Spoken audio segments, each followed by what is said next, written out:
All right, ladies and gentlemen, we'll call this meeting to order. Can I get a motion, please, that the agenda for the August 13th, 2019 regular meeting of council be adopted with the addition of J1, the Wat May Day proclamation? Councillor Chouinard will make that motion. Any questions, comments, or concerns? Hearing none, all those in favor? Motion carried. Can I get a motion, please, that the minutes of the July 9th, 2019 regular meeting of council be adopted as presented? Councillor Wilkinson will make that motion. Any questions, comments, or concerns? Hearing none, all those in favor? Motion carried. Can I get a motion, please, that council give first reading to Intermunicipal Collaboration Framework Bylaw number 2234? Councillor Bevan will make that motion. And do we have any questions, comments, or concerns? We've already had a review of this a couple times. This is a legislative requirement under the new Municipal Government Act, and it kind of brings all of our agreements under one umbrella through the ICF with Yellowhead County. Councillor Byer. I just had, through the chair to administration, I just had one question. I believe it's on page 6 of our notes here. So we have the Yellowhead County Fire Trainings Ground, and then under it the YCE Center. What is that? Is that for the multiplex? Just the way it was worded below, I didn't know if that was the right. Yes, that is referencing the multiplex. Oh, okay. What does the YCE stand for? Yellowhead County and Edson. Oh, okay. Perfect. Okay. Thank you. That was it. Councillor Curry. Just on page 9, number 3, just the committee shall consist, sorry, through the chair. The committee shall consist of 10 members, being the mayor and 2 councillors. I like that change, thank you. With the quorum, though, of the committee shall be 6 members, the mayors, and 2 councillors from each municipality. It just wording there, does that mean if both mayors are not there, we can't vote on something? If there was a quorum without one of the mayors there? Yeah, thank you. Through the chair, I suppose that would be accurate, and I think typically speaking for that type of meeting, we would generally want the mayor and or a designate to be there. I think a deputy mayor being there or whoever's acting as mayor would probably be appropriate as well. Okay, so just concerns just with the wording then, so whether that should say the mayors or deputy mayor and 2 councillors. I'm not sure that it really is that important, but just definitely the wording would say it would have to be the mayors. Yeah, no, I certainly appreciate that. I think semantically that is correct. Practically, I'm not sure it's worth changing. However, for that type of editorial change, this is also just first reading. I'd be happy to consider that adjustment. I just would feel like it would be appropriate to speak with our counterparts to make sure they're comfortable with that. And if so, I think bringing that forward at the next reading would be perfectly appropriate. Thank you. Thank you. Any other questions, comments, or concerns? All right, I'll call the question. All those in favor? Motion carried. Can I get a motion, please, that council give first reading to bylaw number 2235, which amends land use bylaw 2070 by removing forming part of a hotel or motel from personal service establishment being a permitted use in the C3 Highway Commercial District, and the council set a public hearing for bylaw 2235 for Tuesday, September 17th, 2019 at the regular scheduled council meeting for the town of Edson. Councillor Sorensen will make that motion, and do we have any development staff, or Mike, if you want to Our development officer, Lisa Rezick, will speak to this. Hello, good evening. Welcome. Mr. Mayor, administration is recommending to amend the land use bylaw 2070 by removing a part of the quote, which the entire quote states personal service establishment forming part of a hotel or motel. Currently it is a permitted use in the land use district under the highway commercial district, and that is only where it is found. The phrase forming part of a hotel or motel we find is very restricting and limits flexibility of the intended use along the highway corridor. Once the phrase is removed, this will allow the personal service establishment use to be more easily located in the easily located in the highway commercial district without constraint of having to be in a hotel or motel. So an example of this would be a wellness center or a chiropractor, not restricted to just being in a hotel or motel, but being of a building and a use on its own. And I'd like to point out that under this, under the permitted uses of the highway commercial district, hotel and motel is already a permitted use. So there is a redundancy there, also a restriction. And we would like to remove that end of the sentence. All right. Thank you very much, Ms. Resnick. Councillor Chenard. So just to clarify, then that won't restrict it only to these areas? So if someone would be, let's say, Fifth Avenue or something, so if I'm understanding it right, like we're not gonna restrict hotel motels to only Second and Fourth. Am I reading that correctly? That's correct. It won't Okay. be addressing the hotel motel permitted use. It'll only be addressing the use called personal service establishment forming a part of a hotel or motel. There are other permitted uses in those districts that only state personal service establishment, and they do not have the hotel or motel part of the sentence. So it will not be restricting any other land use such as C1 and C2. Okay, thank you. All right. Any other questions, comments, or concerns? Hearing none, I'll call the question. All those in favor? Motion carried. Now the moment we've all been waiting for. Can I get a motion, please, that council receive the regional multiplex multi-use recreation facility community survey findings as information? Councillor Bevan will make that motion, and I believe we have Rob Parks from RC Strategies here that would Climbing out of the crowd. like to give us a review of the multiplex survey results. I got it.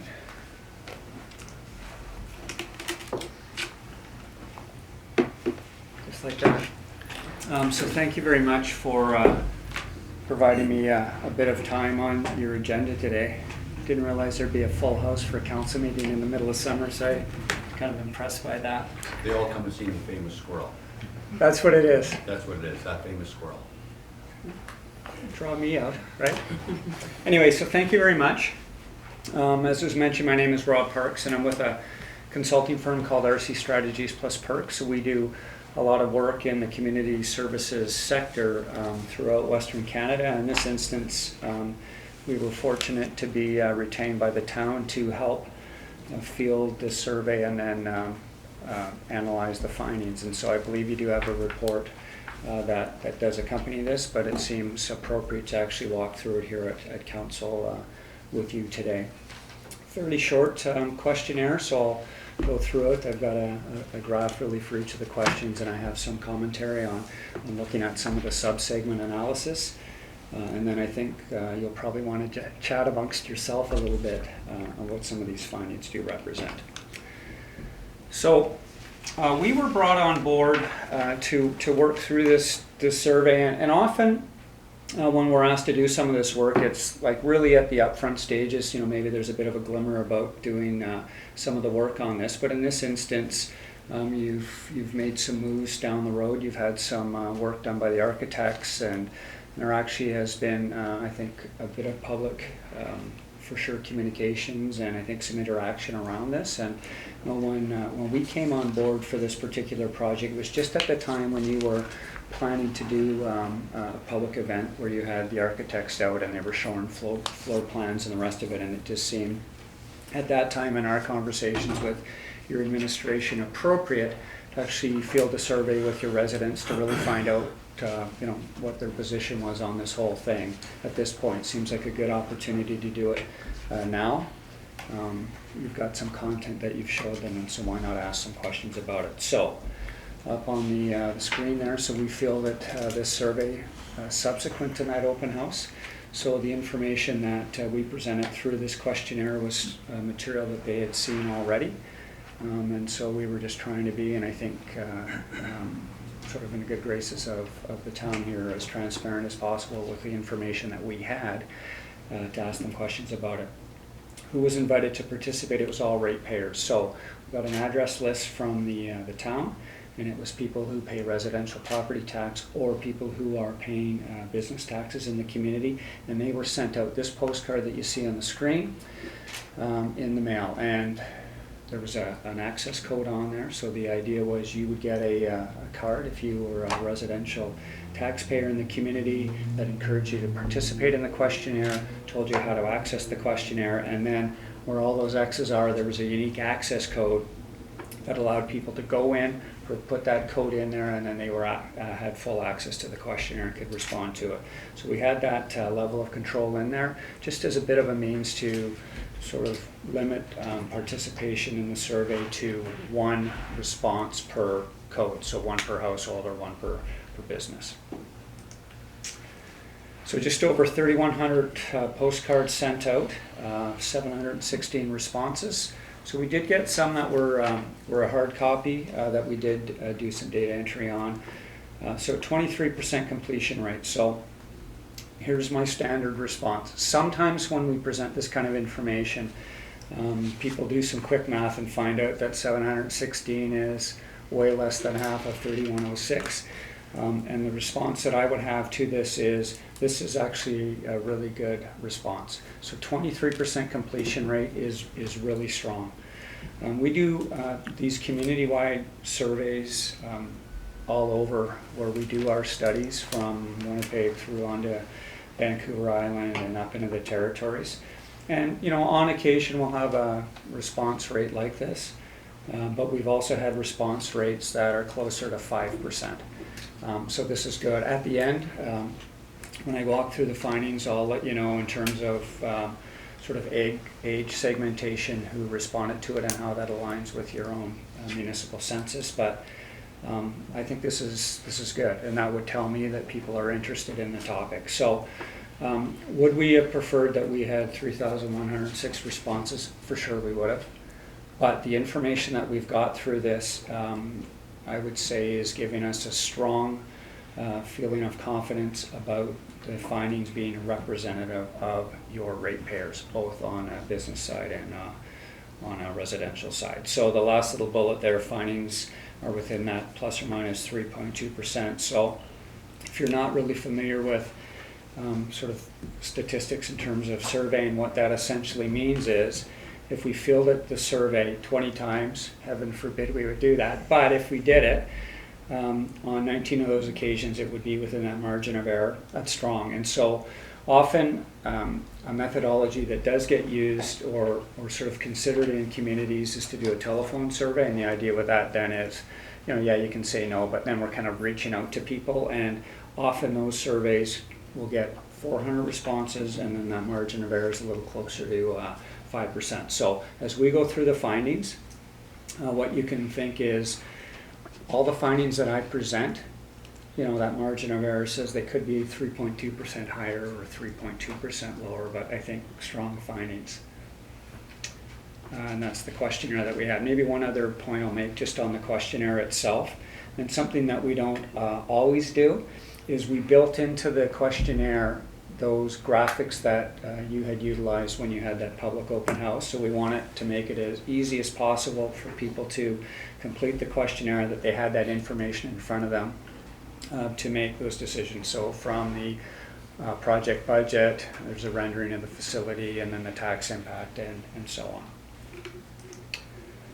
So as I mentioned, it wasn't a long questionnaire, which probably helped with the participation rate as well. So first question was asking people for their level of agreement that the new facility as presented will benefit their family or their business, because remember we had business taxpayers as well, and you'll see the findings right there. So 56% agreed that the facility will benefit them, their family or their business, and then about a third, so 34% disagreed. We did do a little bit of segmentation on this. As soon as you start segmenting it to a certain degree, the numbers get kind of small, and then your margin of error gets a little bit wonky. But we really did sort of 3 different looks at this. One was, how did the business respondents differ, if at all, from the residential respondents? That was one. The second one is we looked at people that had lived in the community, and I just want to make sure I've got this right, that lived in the community for 10 years or less versus those who were a little bit longer in the community.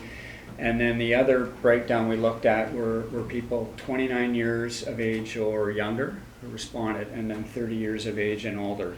And essentially through all of these questions, it was a fairly similar breakdown. And so I'll kind of mention it up front here, and then you can sort of think about that as we go through it. Generally, the business respondents were less supportive or less in favor of the facility than your residential respondents.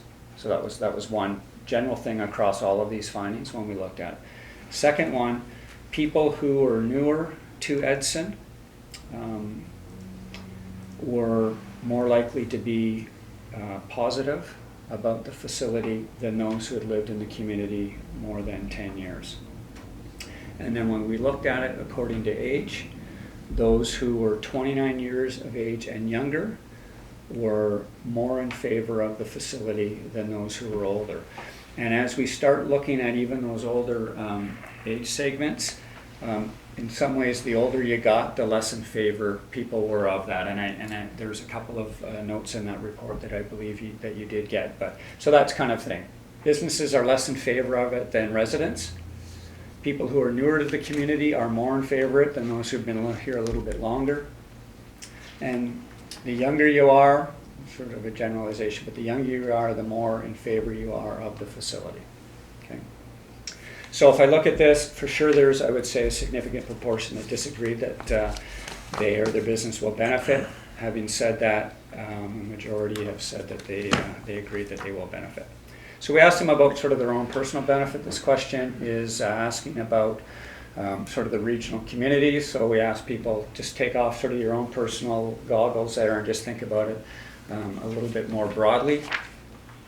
Will the regional community benefit? You can see the numbers are a little bit higher here. So it's at 2/3, 68% agreed that the regional community will benefit from this facility. Much smaller in terms of disagree. So people are thinking that there's an opportunity to retain residents, to maybe bring in people into the community. Certainly there's that health and wellness component to it. Maybe there's an opportunity with the facility to bring in events. And certainly those that disagree with it, sort of the same kind of story all the way through, really, for the agree and or the agree and the disagree.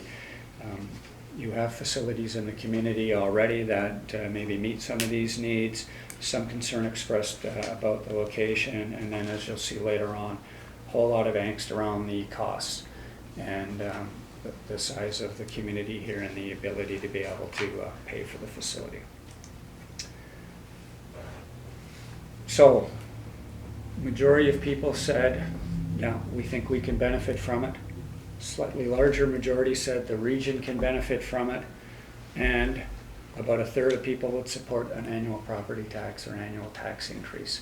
So people are seeing there's some benefit, but like 46% strongly opposed that tax increase. That was sort of those calculations that were put out. I mean, that's a fairly strong message, right, when you see a bar up like that. So might be a different story if the costs were quite a bit different, but definitely a real concern about this. People talking about taxes being sufficiently high already, concerns about the ability of them to absorb additional taxes, thinking that they're maxed out. Some concerns about the money being spent on this, and will that handcuff the town if it needs to look at doing some other infrastructure types of projects. And then even for some of those people who felt that the facility like this would help retain residents or even maybe attract them, kind of put Edson on level footing with some other communities. The opposite end of that spectrum was the tax increase itself might actually have people leave the community, or certainly wouldn't be something that would draw people to Edson. So some real concern about the cost for this. And then this last question, in terms of support and opposed, do you support the town of Edson moving ahead with the project? A majority said no. fairly evenly split, and we kind of watched this as the findings came in to sort of see how it was, and at one point it was a decimal point difference between the yes and the no, and so it sort of shifted a little bit, and this is where we've ended up. I did mention that those three segments, there was some similarities across the business and the age and the tenure in the community, and so I just thought I'd share these with you. So when we looked at this same question for those who responded as a business taxpayer, it was about 2/3, 63% said no. So higher than this for sure. If you were a property tax payer, so a resident, you were close to this, you were 52%. So business is a little bit more opposed to it. If we looked at tenure in the community, if you had lived here 10 years or less, 59% of you were in support. So all of a sudden that support went up. If you were here more than 10 years, only 44% supported. So if you were newer to the community, you were more in favor of it. And then this is really quite startling maybe in terms of the age segment. Those 29 years of age and younger, 2/3, 66% of that group supported the town moving ahead with the project. Okay, 2/3 of the 29 and younger. If you fall into the 30 to 49-year-old age group, still in support, a little bit less, 59% of that group supported it. If you're in the 50 to 69 age group, 40% supported it. So that 50 sort of seemed to be a little bit of a mark, right? And then if you were 70 years of age and older, it was 23% support. So younger people, probably people with children in the community, were more apt to support this. So if you did oppose it, why? This is no surprise based on probably that last graph. I mean, cost is the big thing for sure. I did mention previously that there was some concern about the location, scope. Some did feel that it was maybe a little bit more grandiose than maybe was warranted here in the community, but you can't ignore the fact that the cost is really the main opposition to the facility. It's a lot of money for a smaller community. It's a lot of money to add on to my already significant tax burden. I mean, those were some of the comments that we gathered. And then the last slide I wanted to share with you is who participated in this. So of all of those people that responded, 90% were residential property tax owners and the 10% business, which is why that business group was a little bit more opposed to it, and the resident one a little bit less, and it didn't change sort of what that overall graph was, right? Because that 10% wouldn't move that needle that much. You'll see not everybody is a resident of Edson, because we did ask people who were business owners to respond to this, so not all of your business owners live in town. In terms of length of tenure in Edson, you'll see the list there, so almost 3/4 or more than 15 years. So that group that we banded together was those last two bars, so that less than 5 years and the 6 to 10 at 19%. That turned out to be a segment for us. And then the table on the right, people identified how many people were in their household that were 0 to 9 years of age, etc. So the black numbers in that table, that's the breakout from the survey. So the way to look at that is 14.9% of all of the household composition of people who have responded fell into that 0 to 9 age group. So what happened is, the way we tally that up is, if you responded to it and you said, we have 2 people in our household that are from 0 to 9 years of age, and we have 2 people that are 40 to 49 years of age, and if that was your entire population, we'd say we had 50% of your population is 0 to 9 and 50% were for 40 to 49. So we just kind of went through and tallied it all up, and essentially that's kind of like a census of people who have responded to the survey. In red, that's the census numbers from the 2016 federal census for the town. And so they're not identical, the red and the black numbers. There is some difference. So like the 60 to 69-year-old age group, the red number says that 8.9% of your population in your community is 60 to 69 years of age. Our survey said that 12.3% of sort of our census population for this survey was that. But the one thing I would say about this is it's fairly close. So sometimes when we do these kinds of surveys, before we actually do this little bit of analysis, there might be some suggestion that, hey, we've only got people who've responded to this who are, families with young kids, or we've only got, seniors who have replied to it, or whatever the case might be. And to me, when I look at this, I'd say the responses that we've had are fairly representative in terms of the distribution of population of your community. So between this and the number of returns that we got, I'd say this is really strong data. And then down at the bottom there, this was what best describes your age, so the people that actually replied. So that household composition is when you responded to it saying, hey, we have 2 kids in our house and we have a teenager and we've got my mother-in-law living with me, whatever, that's the top part. The bottom one is just what is your age, the person who's actually responded to that. And you can see not a lot of 19 years of age and younger, but I think a reasonable, again, distribution of people that were in there. Again, the other comment I'll make on the household composition is this was just for the residential property owners, so the 10% of the business owners, we didn't include them in this mix. This is just residential property owners. So last slide, so conclusions. So majority said that they and the community would benefit from the project. Majority opposed the increase in property taxes, and a majority opposed the town proceeding with the project. There's the more support from residents versus business, and more support younger versus older. In terms of reasons for the project, improved personal community health and wellness, the ability to retain and attract residents.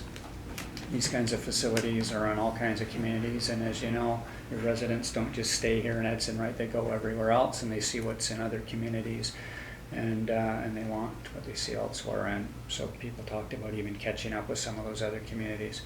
Why was there some opposition to that? Costs, taxes.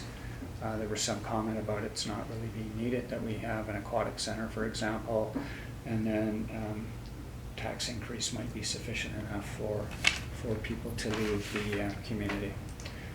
So that's it for the presentation, fairly brief. I do believe you have the report, and interested to take any questions, or I guess use this time to listen to you talk about what you've learned here today. All right, so first of all, thank you very much for your presentation. Council will open up the floor to questions to Mr. Parks, and we'll ask him to have a seat, and then we can engage in further debate and questions among ourselves. So if anybody has questions for Mr. Parks, go ahead, Councillor Sorensen. Thank you very much, Mr. Parks, Rob. Mm-hmm. I have a couple questions. Did you have did your firm have a hand in designing the census? And did you notice any biases or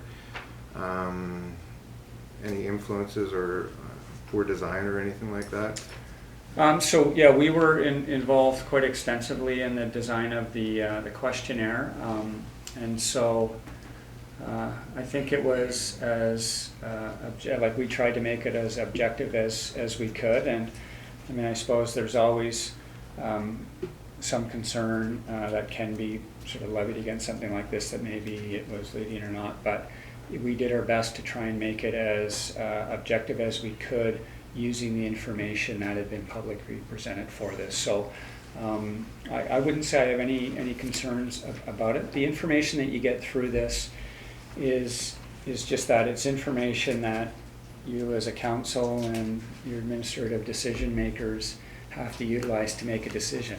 So if we had everybody who responded to this, that would be really great. We still need to make a decision based on that. And so is the information perfect? Probably not, but I think it's really good. So I would have no concern about that. Okay, thank you. Can I have a second Want to question? follow up?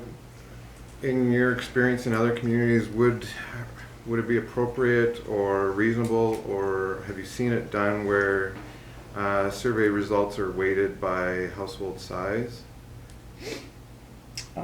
We've never done any weighting based on household size. The only time that we've done any sort of weighting is when we get our sample back and we find out that we're completely underrepresented with a certain age group. And we'd say, like if, for example, we didn't have anybody 29 and under, we had 3 people, we might weight those results. So we never do that. And then in this case, because we went through it according to as ratepayers, there's sort of one ratepayer for the household, and so that's how we looked upon it. So we wouldn't have weighted it in that occasion. Thank you. Councillor Schnard. Thank you. I'm actually pleased where you said the number 23%. That's pretty close to the amount of percentage of people show up to vote. So this survey is one of the best I've seen in this town. So I'm pleased with the results. I guess we have a lot of work to do, but we know what the public wants. Thank you for the numbers, because it did not shock me that the public was concerned about the cost. The only one I would have put in there, and I guess in the questions, and you've chose 7 good questions, which were good. Location was like that. So all I'm saying is thank you for the thing. It does give us the information that we need. It is the same percentage of voting public, so we got 2 years to do some homework. Very good. So thanks for the results. All right, thank you. Councillor Bevan. Through the chair, Rob, thanks for doing this. I guess one question I'd like to say or ask you, and that is, did you ever check with our post office here about junk mail? Because I know that some places consider this as junk mail. Yeah. And I did talk to 2 people that were delivering this to the people out there, and they were putting them in the boxes, whereas some other ones would. And they were just taking them and throw them away. So I believe that's one reason why this is not higher. And I've talked to a lot of people that did not get anything at all, and I did send them up here to the town whether they came or not. But I know some were delivering and were not delivering because they were considered junk mail. Right. And I think that's something in the future that if we're going to do another survey or anybody, we should be checking with that, because I did come in and ask our CIO if we did check with it and that, and we didn't have an answer. So through your honor, we did not check with the post office in terms of that. The fact that you've said that, I'm not completely surprised by that.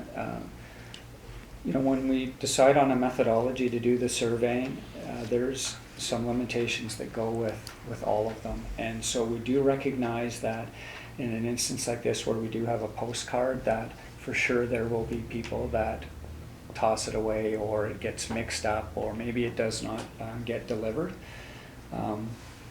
But we've done them in probably every conceivable way. We've sent them through addressed mail, and have had some of the same issues when we've done the postcard. We've sent out hard copies of questionnaires addressed to people, so then it comes in a letter, and it's got your name on it, and we've done all kinds of things.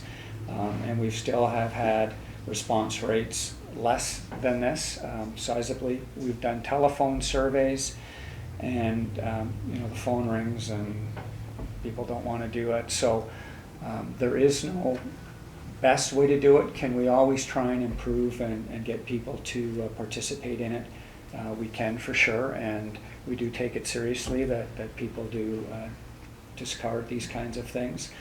I guess my only response to that would be, aside from being disappointed that those don't all get delivered and people don't all participate, is that the findings themselves are strong. And the example that I'll often give on this, and it's maybe not through a telephone survey so much, but whether it's through an online mechanism like this or whether it's hard copies, the fact is as the responses start coming in and we start looking at those responses, there's a fair bit of variability as they start coming in. So you can appreciate, we have 5 responses come in and then another 5, and the numbers are swinging around a little bit.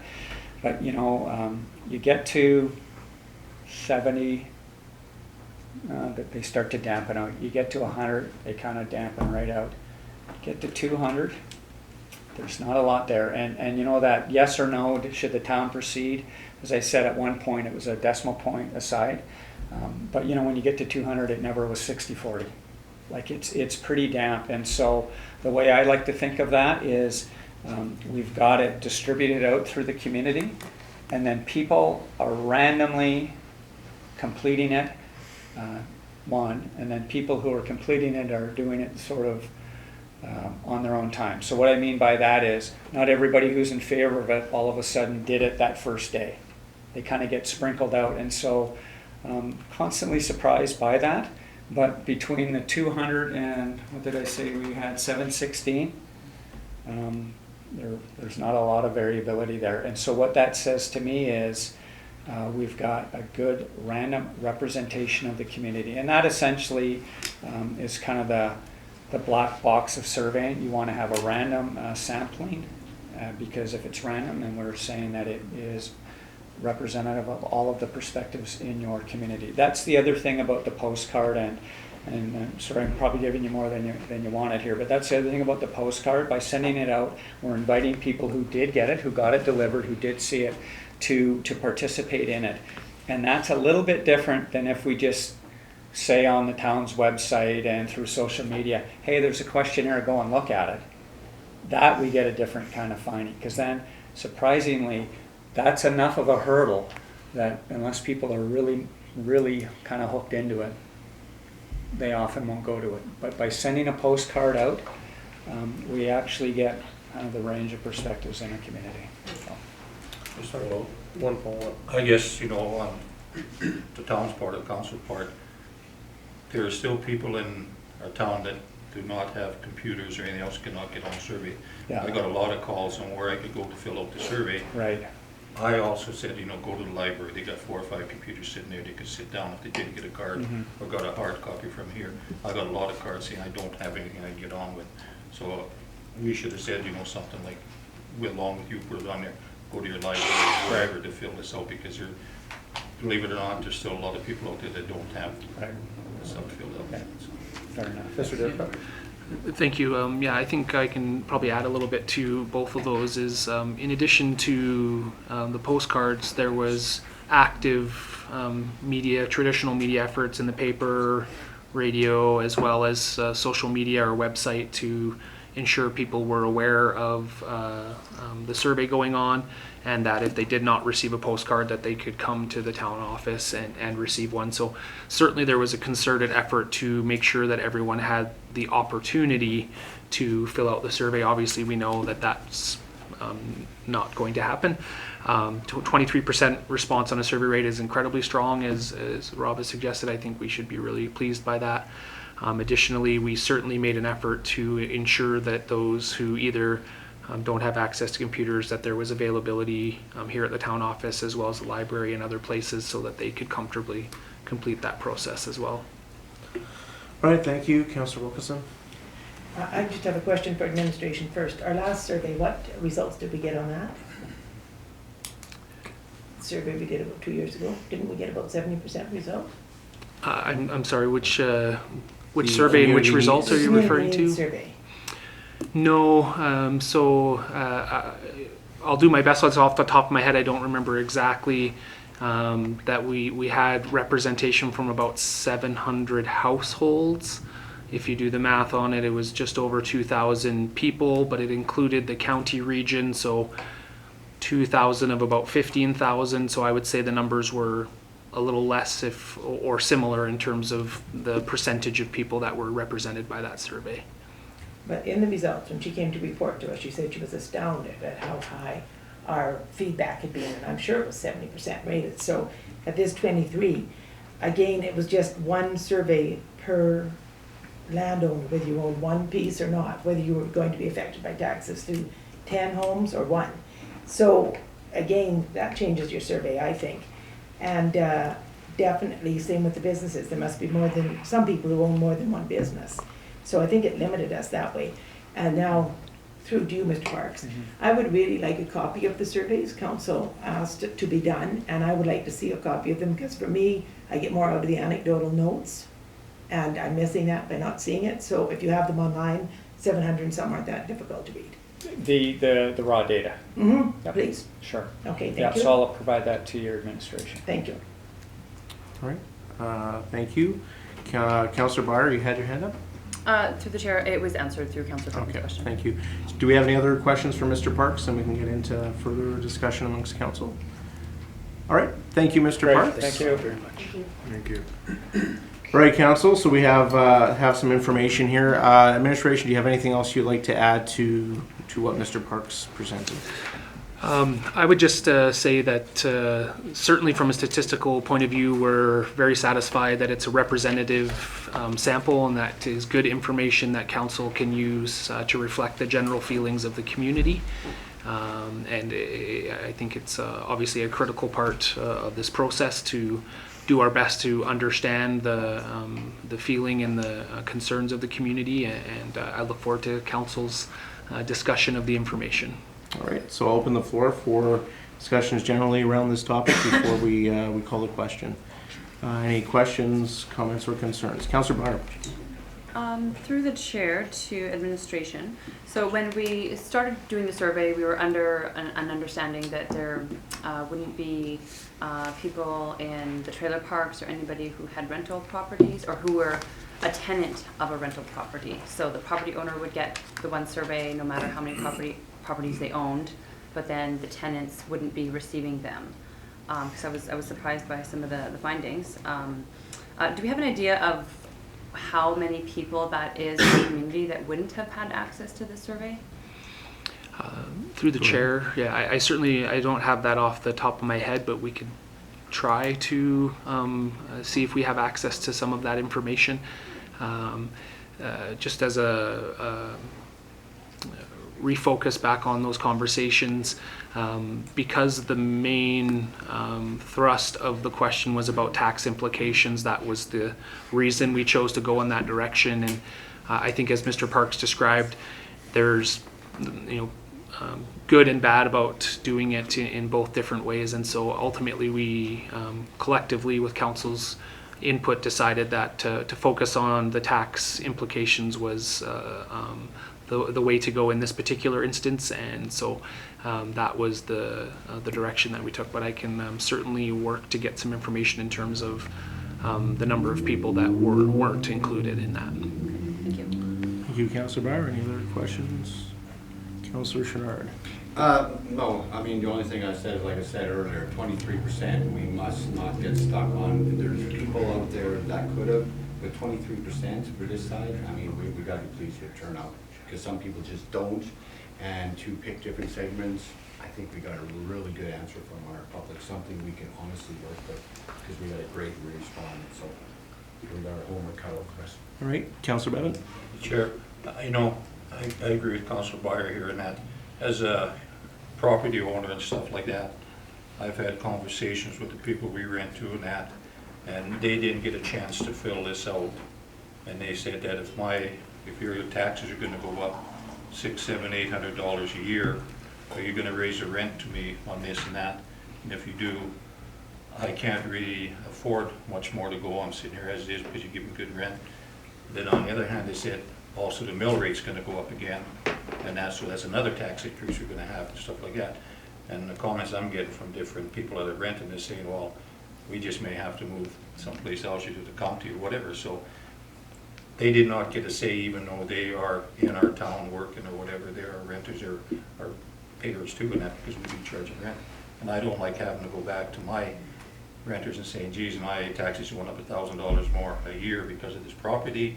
I'm gonna have to put you guys up another $100 a month, or they will cover it or whatever.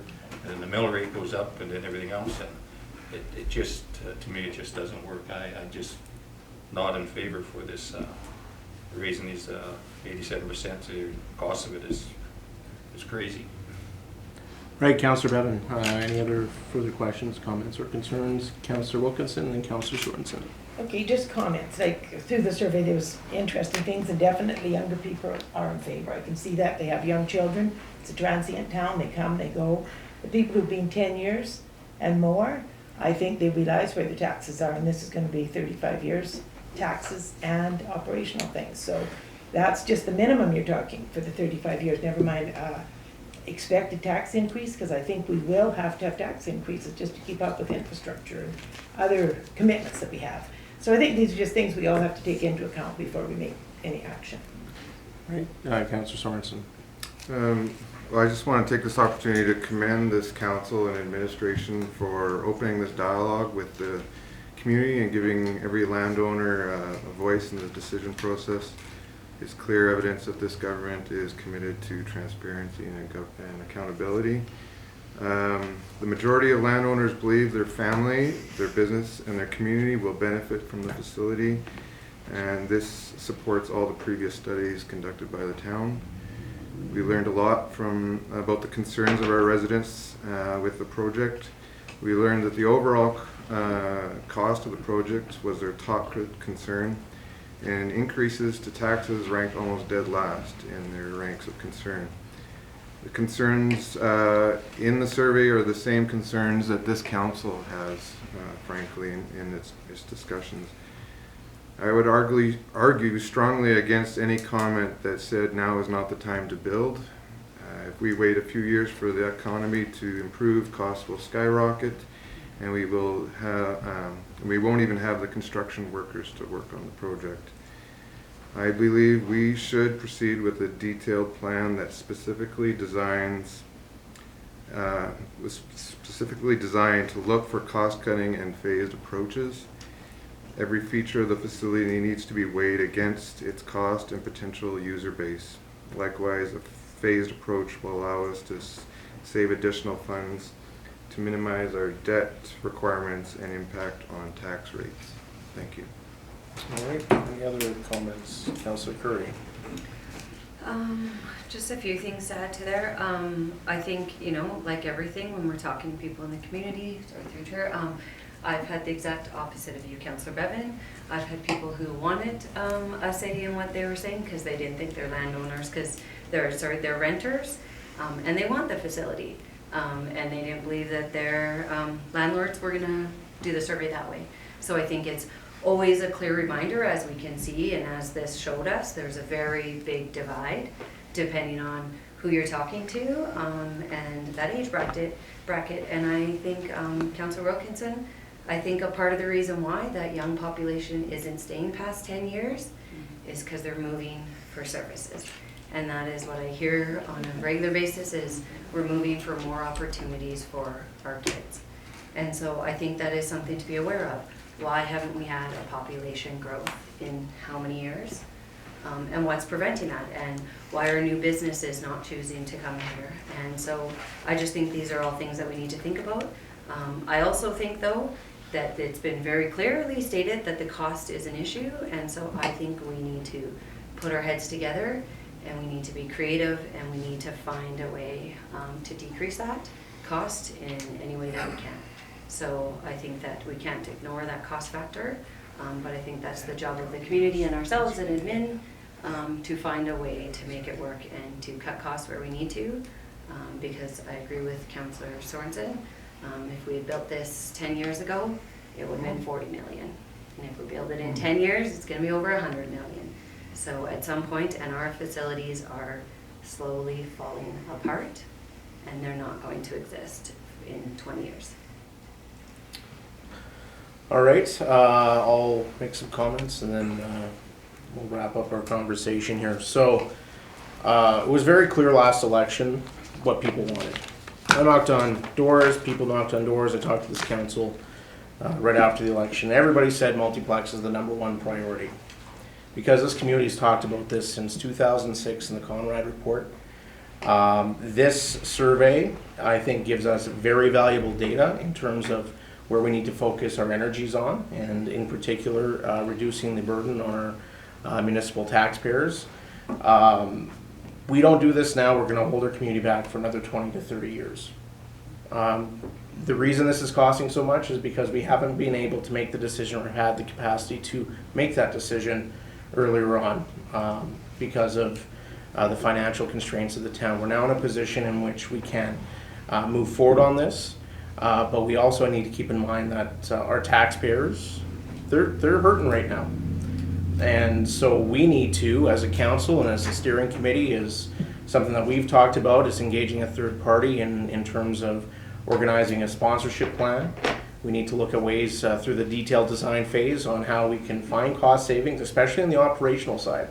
If you look at the numbers, most of our cost is coming from the increased operational side, not the actual capital building of this project. So there's work to be done there. We need to, as a council, decide where our priorities are going to be, and some projects that we may want to do in the next few years, we may have to hold off on those.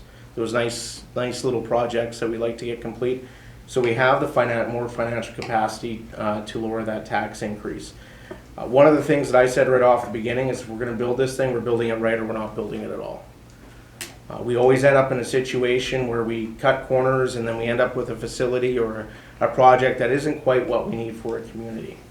And we have the opportunity here to set our community forward, to attract those professionals. We've lost countless doctors and other professionals in our community over the years because we don't have the facilities. The families move here and they say, we're going to Whitecourt, we're going to Drumheller, we're going to other communities. There's huge grant opportunities available. We still haven't heard back on the grant that we've applied for.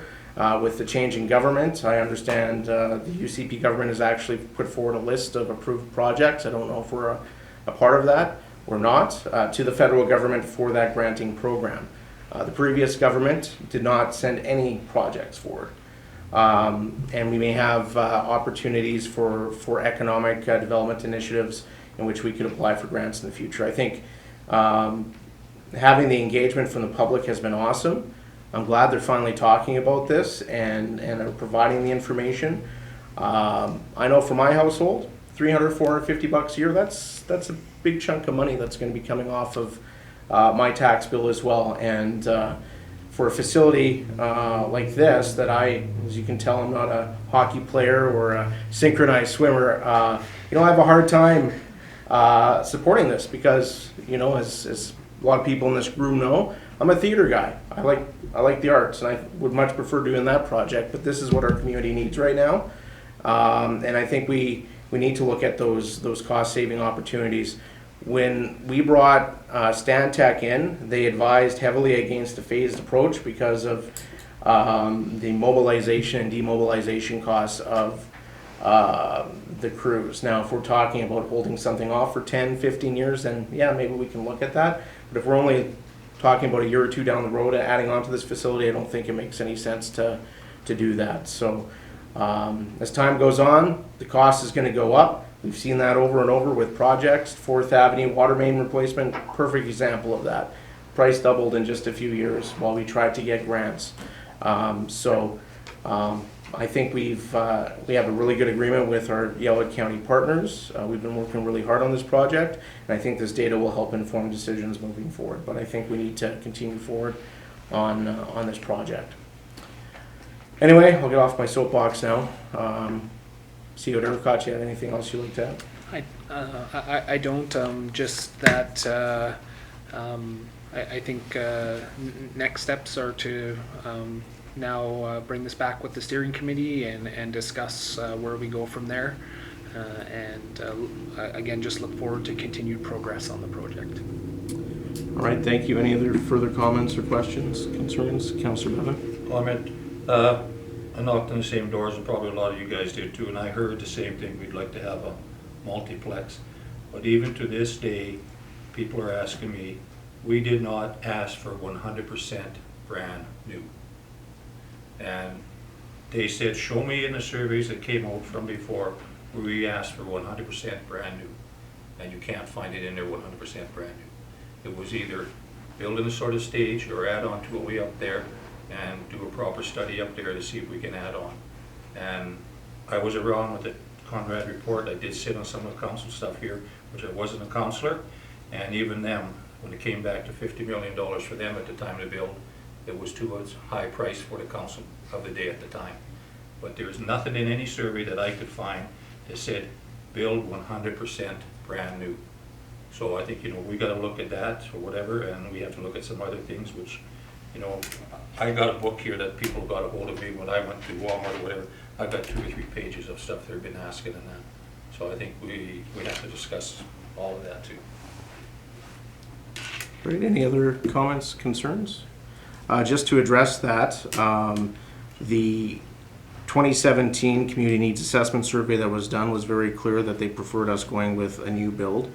Through the Multiplex Steering Committee, this council endorsed the plan moving forward on moving forward with a new build. Yellowhead County Council has also endorsed that plan because when we looked at attaching to the existing facility, there were a number of challenges with doing so, and that would be The shutdown of the facility, the space requirements, not having a curling rink attached. Yes, we can shut down streets and look at those things, but I don't think this community wants a hockey arena shut down for a year. And the costs associated with doing an add-on to the existing facility made absolutely no sense, because we would still have, we'll have a new pool and a field house and running track. We would still have mediocre hockey rinks. Without question, our pool is done. We need a new pool. Can the rink survive for a few more years, maybe another decade or two? Yeah, we probably could get by with what we have. But when we're talking about servicing our public, the survey was quite clear. They want everything under one roof. They want programming available, so when they drop their kids off, they can go and do other activities. As soon as we start splitting up operations, we have increased operational costs. And the plan that we've seen from Stantec and their advisement to us was attaching on to the existing is not the way to go. And quite frankly, Yellow County Council says they're not on board with that. And if we want to be good regional partners, we need to stand by with what we have said we are going to do. Otherwise, we are going to end up with absolutely nothing for this community. Councillor Chenard. Okay, just one closing. I mean, it was obviously to the public was the cost, so I guess it's the steering committee and our job to look at what would be acceptable costs. I agree, they're saying 70 million, who knows where that could go. But the public is strongly saying, don't raise my taxes, because when I knocked on all the doors, my biggest thing was keep my taxes under control. That's what I heard echoed. So it's our job to look at what can we afford. If it 30 million, 40 million, whatever number. So we need to realistically look at a number and what can we build for that number. I agree, new, maybe that means we only get a brand new pool. Like, I don't know. Or we need comments around the room. We have to look at what would it look like if we can't afford the 70 million. Maybe we need to renovate, and if that means closing, right now we've closed curling for a while. You know, I don't want to shut down hockey or the pool, but we need to work on something, look at what can we afford. So once we figure out what we can afford, what can we get for that much money, explore those options. Councillor Wilkinson. Okay, through the chair. Also, I agree with you, it's what we can afford, and the idea that you'd have to shut down 2 hockey facilities, I'm sure there must be some contractor you could work that could keep the hockey facilities going. I think that's sort of an idle threat. It's not an idle threat. It is what it is. Councillor Byro. Through the chair, I just want to confirm that I share Councillor Curry's and Sorensen's and Mayor Zahara's comments as well. When I was campaigning, I heard a lot about the multiplex as well, and I have a lot of friends that have moved away because Edson does not have the facilities. They move to towns that have swimming pools that can be open all the time, so their kids can go anytime during the day. They move because we have walking trails here now for the summer, and they're clear in the winter, which is absolutely fantastic, but it's hard pushing a stroller through all that kind of stuff. So they move away for the facilities that they can continue raising their family and be active people, because my friends, a lot of them are very active. And I can see that being a hindrance to our growth if we don't recognize that. But that being said, we obviously have some more work to do with the cost, and I think hiring a third-party contractor is a key, and as well as the federal or provincial grants that may be available for this project. And then looking at our own capital and operational budgets with administration, that if there are ways to reduce that, is my understanding the steering committee, when they went to the other facilities, when they maybe dropped out or didn't build it right the first time, perhaps some of those additional operational costs that we saw are from those types of actions, right? Maybe there are some ways that we can reduce our operational costs, if we build it right instead of cutting corners. So those are my thoughts. And I think another key point too is we really are not really going to have a good hard look at the numbers until we get that detailed design done. For sure. We do the detailed design and it says it's $100 million. Guess what? We're out. Without question. When we go to tender, all of a sudden steel prices are up. Guess what? It's $100 million. We're out. Maybe it's going to come back and we're going to hit the jackpot and it's going to come back at $55 million. We don't know that until we go through those processes. And I think another factor we often forget about the amount of people that are currently leaving our community to use facilities elsewhere. When we were in Whitecourt touring the facility, the multiplex steering committee, Edson people. There were Edson people there. Well, guess what? They're spending gas to go up there. They're using the facility. They're probably shopping. They're eating at restaurants. That's money leaving our community. That's not supporting our own people. It's not supporting our own business community, our own restaurants. And that's going to continue to happen. When we go through this process, I think that, if push came to shove and we go to tender and this thing is way ballooned in cost, then yeah, we're going to have to look at cutting out the arenas probably and building everything else and then waiting on the arenas. But we are not going to know that until we get to that tender design phase. These projects are huge. The numbers, when I heard $70 million, I think the multiplex members that were at that meeting, I was pretty quiet because I thought we were out. Because I thought the county was going to walk away. They didn't. They're stepping up to the plate big time here. We're delaying it so we have some extra time to do this homework, to look at sponsorship, to pursue those granting opportunities.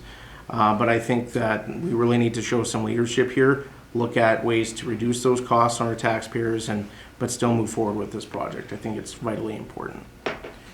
Go ahead, see what Eric got. Thank you. So I think just to add some additional context to this, in terms of the numbers that we use to produce the anticipated tax increase for the survey, we basically use what I would describe as worst case scenario numbers, in particular in terms of operational costs. We've kind of been working in parallel with this and continuing our research, and we felt like it was prudent and important to ask the residents that if they were willing to support it in its potentially largest burden. But we're certainly confident that we can work with council, with our Yellowhead County partners, to address that significant tax increase, the $450 per $350,000 of assessment, to make a significant impact in that through alternative operational considerations, as well as adjusting our capital financing strategy there. So I think the important part of this that we've learned is what is really, really important to the residents, and it appears to be cost. I interpret that to be what impact that cost will have on me as an individual property owner or a taxpayer. I don't think a lot of people are saying, oh, $70 million, that's a big problem. I think they're saying $70 million means $500 for me, and I think the $500 is the big problem. But I think we can certainly work together with our partners and with administration and council to address that concern in a responsible way and to respond to what our ratepayers have told us, which is that's just a pill that they're having trouble swallowing. Okay, Councilor Sorensen. Quickly respond to that. I would disagree with you, Derek, on one thing. The survey was clear that the overall cost of the project is what people are concerned, and not with the size of the tax increase. So I would disagree with what your comment. Okay. Go ahead. I guess I have to disagree with you, Mayor. Go ahead. I don't agree with Stantec saying that we have to shut the facilities down if we were able to build up there. I've been to lots of other places where Leduc, Lacombe, Battleford, places like that, where they have added on to the facilities if they've had the room to do it and stuff like that, and they didn't shut anything down. The latest one I was to was in St. Albert with the Mark Messier Arena. They shut that arena down, or part of the stuff they had to redo it and everything else, did not disrupt any services in that. So when Stantec tells me that we've got to shut everything down up there for 2 to 3 years, I'm calling them out on it. I do not believe them. I believe there's ways we can work around it and stuff like that. Whether or not we have the land base up there or whatever, that's another question too in that. But we can do it so we don't have to shut anything down at all. Yeah, I think to clarify, Stantec never said that we would have to shut anything down. They said that there would be plus or minus 15% additional costs and plus or minus 1 to 1.5 year additional time frame. So it's certainly doable, it's certainly possible. The feedback from Stantec is that it would cost more money and it would take longer, but you can certainly work around existing services. There's just costs associated with that. Okay, to that response then, if they said we could build that up there, say for, I'll pick a number, $50 million, and we got a 10% cost on top of that. That is far, far short of $70 million that we are looking at building. So if it goes from 50 to 55 or even 60, it's still short of $70 million. We would not have to really borrow, probably not nothing, because it's going to be a 4 or 5 year thing. We can put another $2 million away every year to get another $10 million out of it. We would not have to raise taxes or anything. We would not have $70 million to put out, and our homeowners would have to pay that. And then we would just have to do with our mill rate every year from there on in, plus whatever is going to be operational costs and stuff like this and that. So, you know, if it's a 10% on top of that, 50 million, that's not a lot. Councillor Curry. Just to go back I agree with you, CEO Derricott, about the cost. Councillor Sorensen, I definitely know myself, if doing the survey, I would have read it as cost to me. I wouldn't have read it as overall cost of the project. So I do think that that's how you read it as a survey taker. Because I definitely would have read it as the cost to me, not the overall cost. All right. Any other further comments, questions, or concerns? Hearing none, I'll call the question to accept this for information. All those in favor? All those opposed? Motion carried. Can I get a motion, please, that council change the start times of the regular scheduled council and committee of the whole meetings to 7 p.m. with such change taking effect for the first regularly scheduled meeting in September 2019. I'll gladly make this. All right, Councillor Chouinard will make that motion. Any questions, comments, or concerns? You heard me on this, Yeah. Yeah. So we've just, for those in the gallery and those watching and those who actually care about this,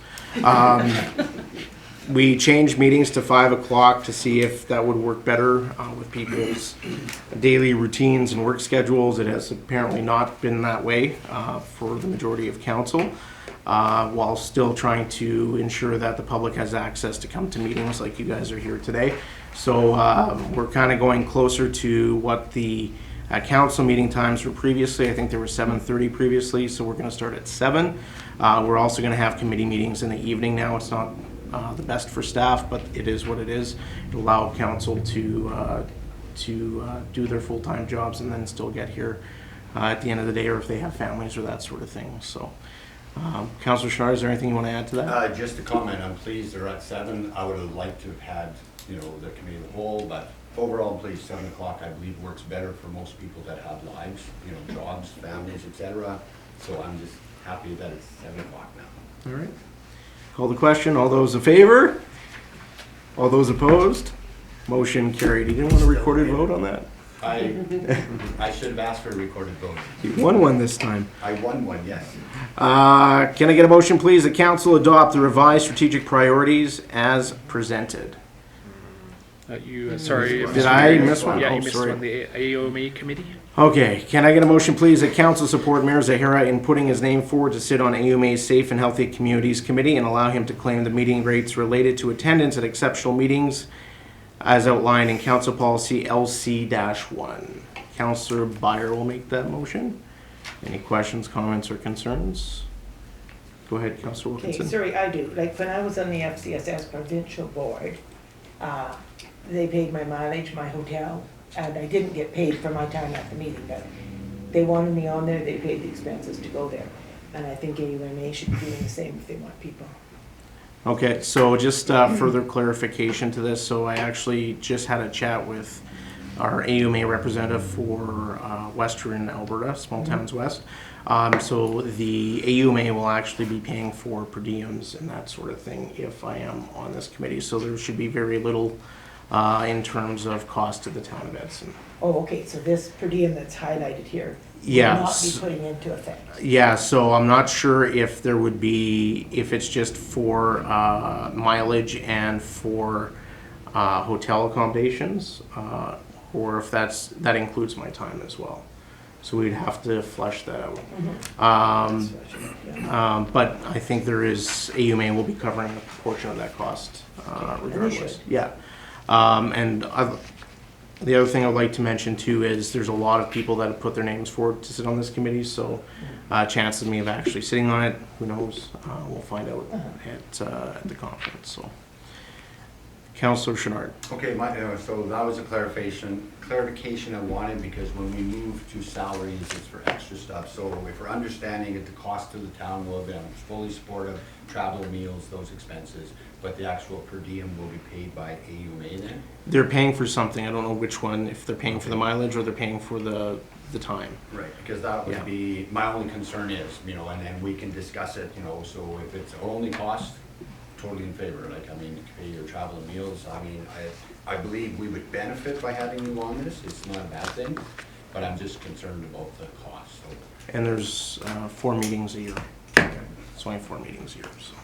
So, can I just clarify, now, we're voting to accept it, but we don't have all the information, we don't know for sure cost, that's the problem I have. If we know for sure, because I agree, you may or may not, but we're voting to say yes, but we don't have numbers of what it's definitely gonna cost us.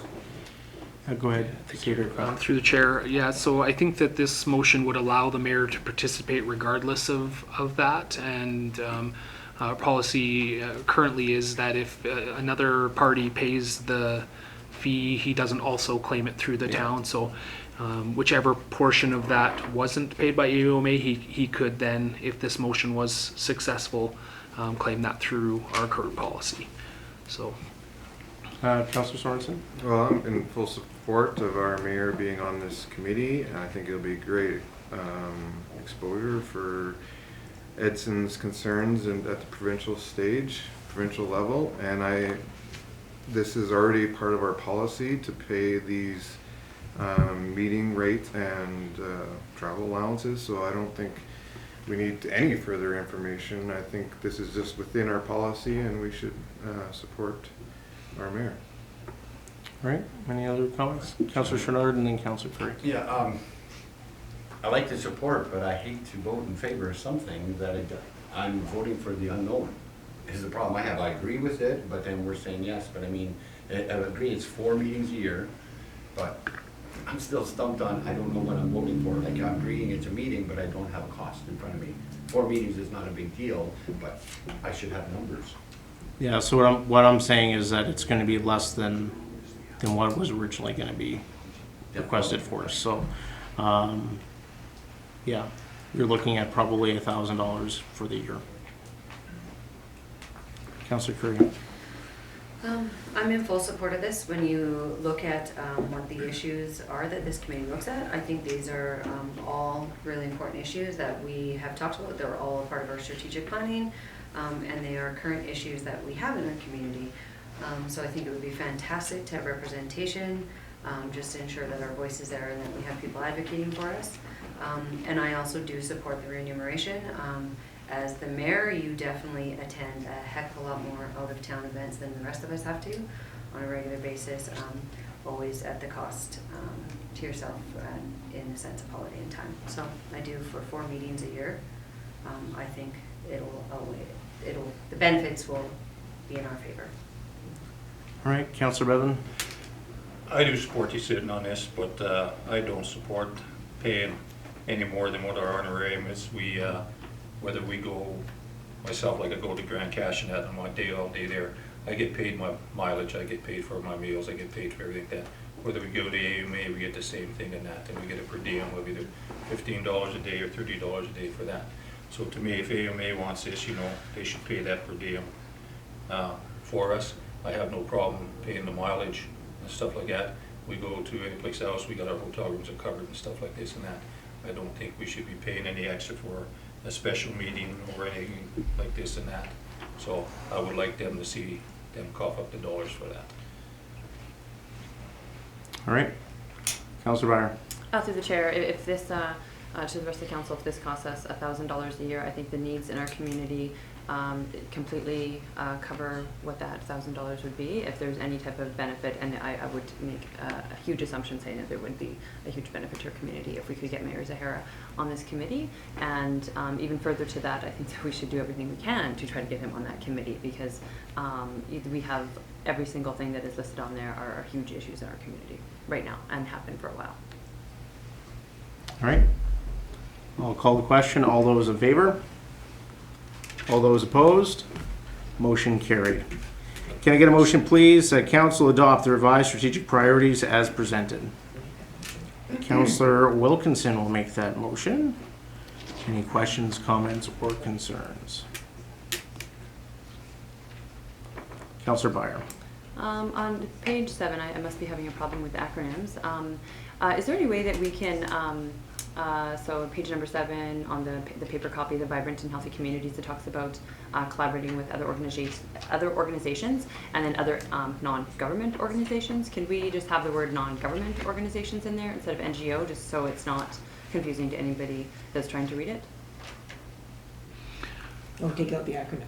Write the full word. Yeah, thank you through the mayor. Yes, we do generally try to avoid acronyms whenever we're presenting materials for the public. There are lots of acronyms, so sometimes we miss them, but yes, we'd be happy to make that adjustment. All right, Councillor Sorensen. I just want to thank administration for adding in a few of the benchmarks. I look forward to next year's version where all of our benchmarks were included and we're held accountable to improving those numbers. Thank you. All right, Councillor Byer. Through the chair to administration, sorry, one more question. On page 5 of the paper copy, organizational strength and resiliency, one of the benchmarks is the number of incident or near-miss reports filed. Can you explain what your interpretation of that is? Because to me, in my mind, they're different measuring tools. Yes, thank you. So I may need to generate some additional information, but generally speaking, this is specifically designed as a metric to capture both incidents and near miss. We just consider near miss to be a relevant safety issue and safety concern. So for the purposes of this, we've just combined them to try to generate a kind of a big picture concept of the number of those types of occurrences that are happening in our organization. They do have different processes and they do have different outcomes in terms of reporting and those types of things. But for this big picture document, we felt it was appropriate to capture them just as a kind of a collective reflection of that dynamic. Can I reply? Yeah. Okay, so I understand that, and I think that there are certainly some processes where the near misses, having those numbers increase are great. But when I read this, I don't know what that means then, because you can have this number increase, and it, depending on how you interpret that, if it's more incidents that are increasing, then that's not good. But if it's the incidents are staying the same or going below, but your near miss requirements are coming in higher, then to me that's a good thing. That means that the staff are engaging in the new learnings or tools, and then they can identify those opportunities where an incident could have occurred. So that's where I don't know what that means when we look at the measurement. I don't know if we had, in 2018 it was 5.8 per month, and then to January to May 2019 it's 6.2, but I don't know what that means. I don't know, does that mean you had more incidents, or was that near misses? Yeah, thank you. So, and I would just add to that, yes, I agree that the data have to be used appropriately as possible. In this case, we actually took the increase to be a positive, because more reporting of safety incidences can also be an enhancement to safety culture. What I would suggest is those type of refined analyses are kind of happening down at the operational level, and that this is just kind of a higher level purpose. But I'd be happy, we're always interested in considering refining these benchmarks, and it may not be the best or perfect metric we've chosen, and we can certainly consider what it reflects and how we might better represent that. Councillor Wilkinson. Through the chair, it's just an easy way to accumulate information anyway, isn't it really? The government is forcing it. All of our staff meetings at school, we started off with this, so it's just to keep the statistics, but you're right, they have to be separated as to what's what. Yeah. All right, any other questions, comments, or concerns? Just want to thank Michael for updating and upgrading our document here. It looks fantastic, and we're able to do that in-house, which is fantastic. So thank you very much for that. All right, I'll call the question. All those in favor? Motion carried. And I am going to declare a pecuniary interest and hand things over to Deputy Mayor Wilkinson. You can. Oh, you're grabbing the gavel. All right. this is a request for funding from the Friendship Center. Would someone like to make a recommendation here so that we can discuss it? Or a motion? Yes. I'll make that motion. Okay, so you'll make a motion that we give $50, $50,000 to the Friendship Center from our unrestricted reserve. All right. Madam Deputy Mayor, just Yes. maybe before discussion, if I could just add a little bit of additional context here. All right, thank you. So administration has continued to discuss this, and we feel like it would be helpful if council does decide to grant this funding, that they indicated that it would proceed through our FCSS program. This would allow for it to be captured through reporting mechanisms and connected to outcomes, which I think is always an important part of funding. That would allow for accountability and help us to determine the effectiveness of that funding. And so I think it would be helpful for us if the motion could be considered for amendment to reflect that funding would flow through our FCSS programming.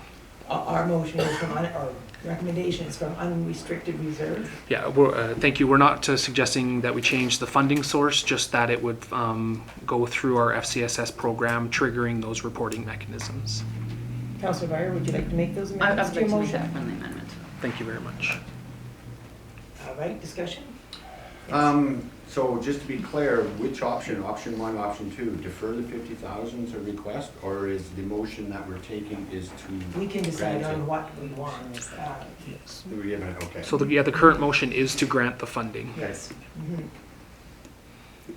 Yes, Okay. okay, Councillor Curry? Can you just give me some clarity, please, on what you mean by going through FCS? So just, what would be the expectation then on the Friendship Center? Yeah, so Like the difference in that funding? thank you. Through the chair, I think probably would be best maybe if Tanya, you could just briefly describe the reporting that might be required there. Tanya is Okay. our community development manager. But I wasn't expecting to chat tonight, but here goes. no offense to Al, I jumped past you because I'm not sure Yeah. that.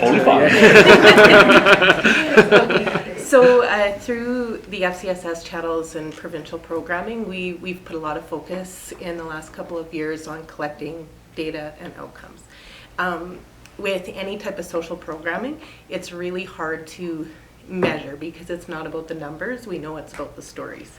And so, putting money into something, the question is, what difference did it make?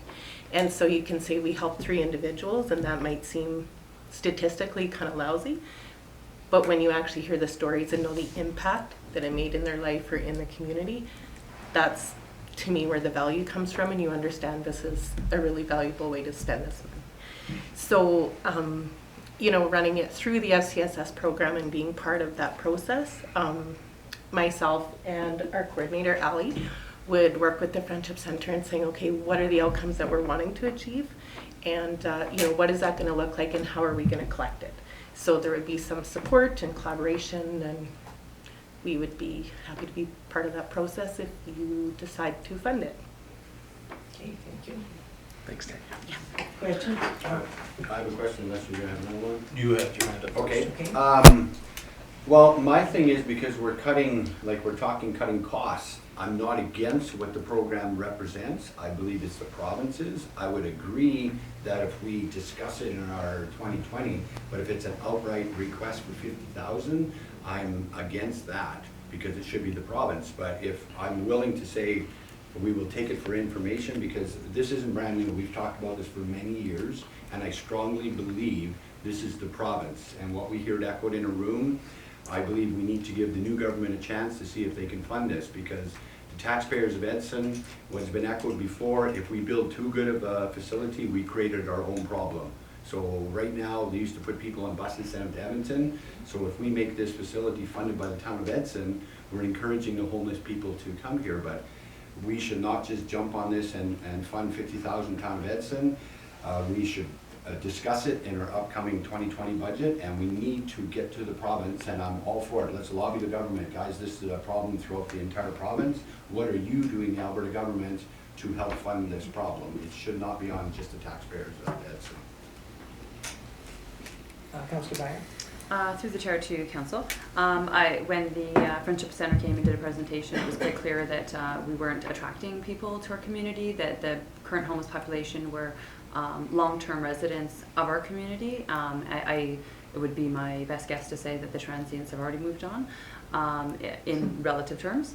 And I'm very supportive of this. I hear a lot of people commenting about when it's -40 out and we have people on the street and we have no facilities and we haven't done anything to, not at any fault of the town, to help these people out, and there is not a one size or an easy solution for this issue. And I can only imagine one staff member having to deal with 50 clients that have completely different solutions that they are unable to help them with. And it is my understanding this is a one-time help, because I do agree that we need to do a better job of lobbying the government. And we've had this discussion that homelessness is a priority for us to lobby the government for.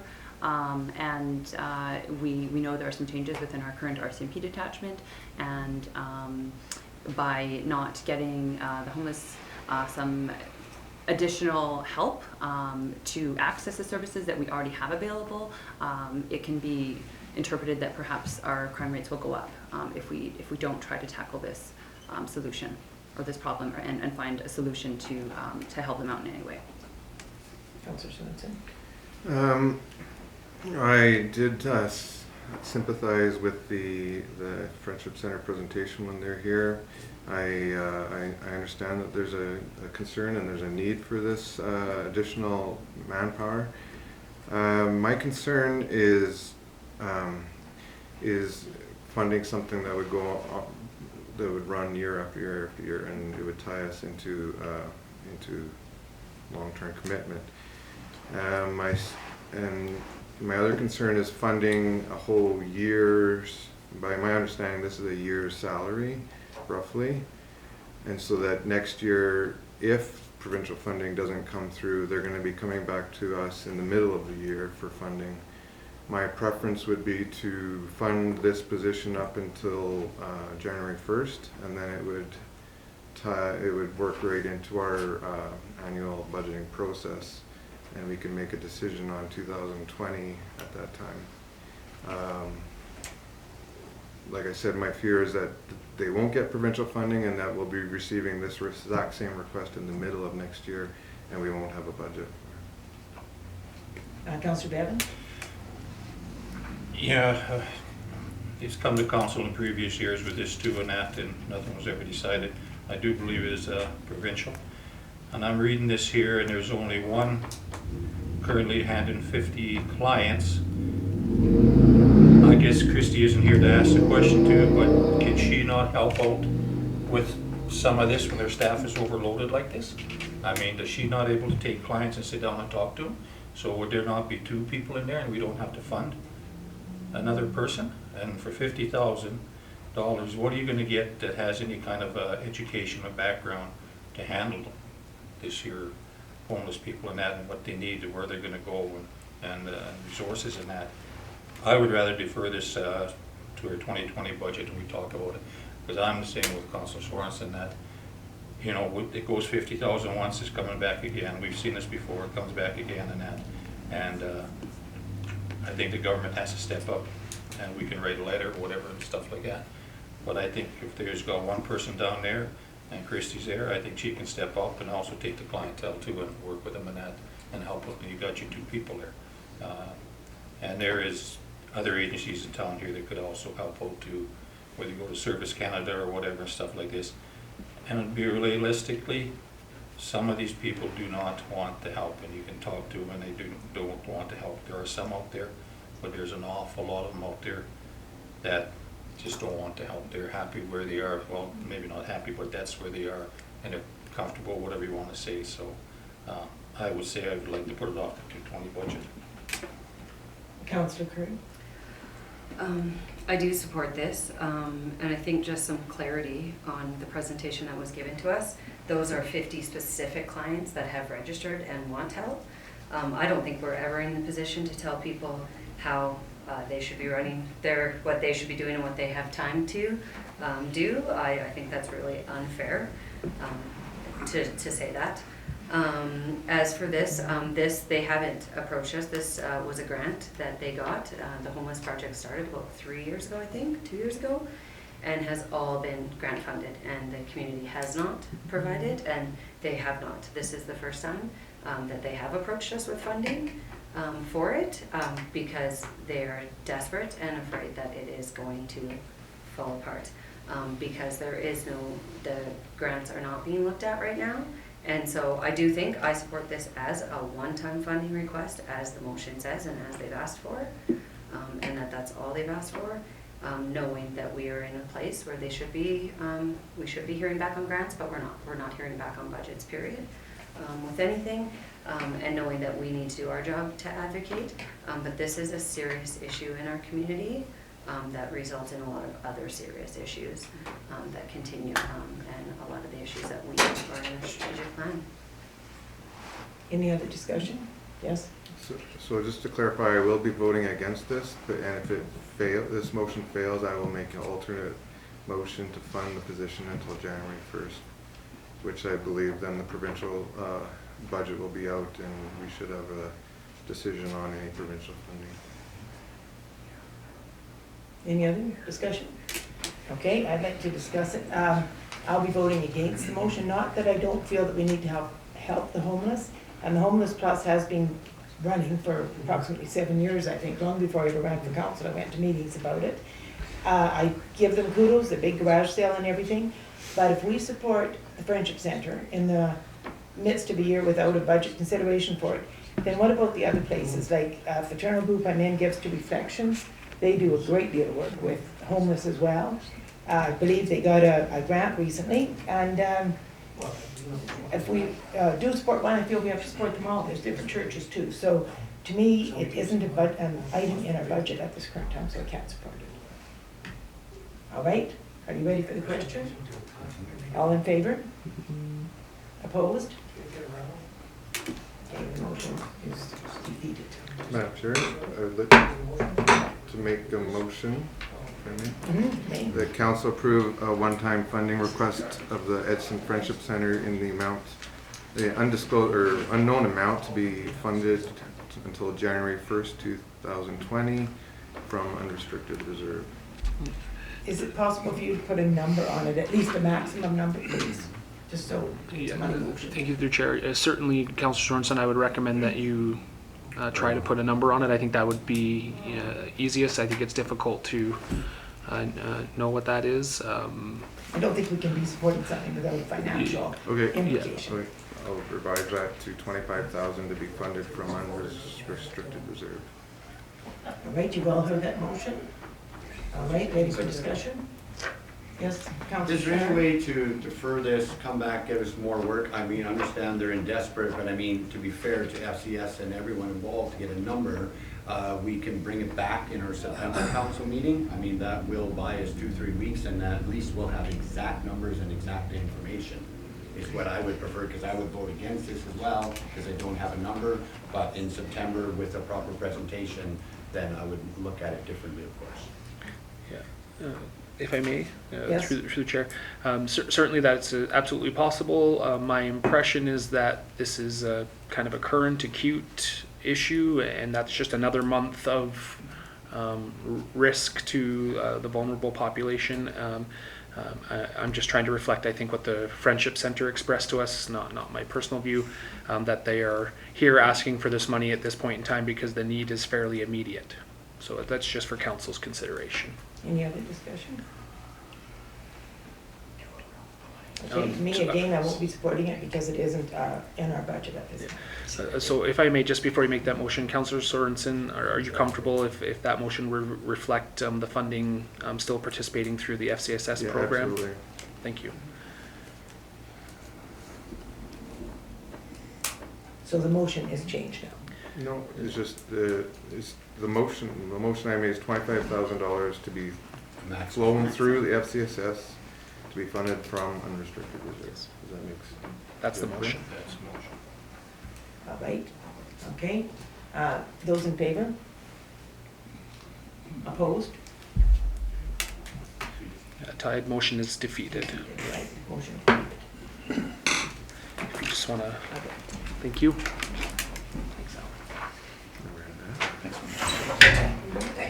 Never had that happen before. Hi. All right. Yeah.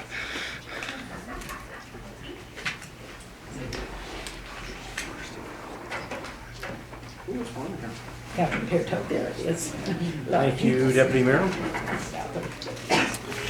Can I get a motion, please, that council approve an additional $60,000 for the 63rd Street Trail Connector to fund it from the Recreation and Cultural Capital Reserve? Councillor Bevan will make that motion. Any questions, comments, or concerns? Or maybe Mr. Shramik, you can just provide us with an update. Yeah, just to give you a quick background, one of the projects on our trail system that we had talked about, even with strategic planning, was the completion of our 63rd Street, 13th Ave Trail Connector.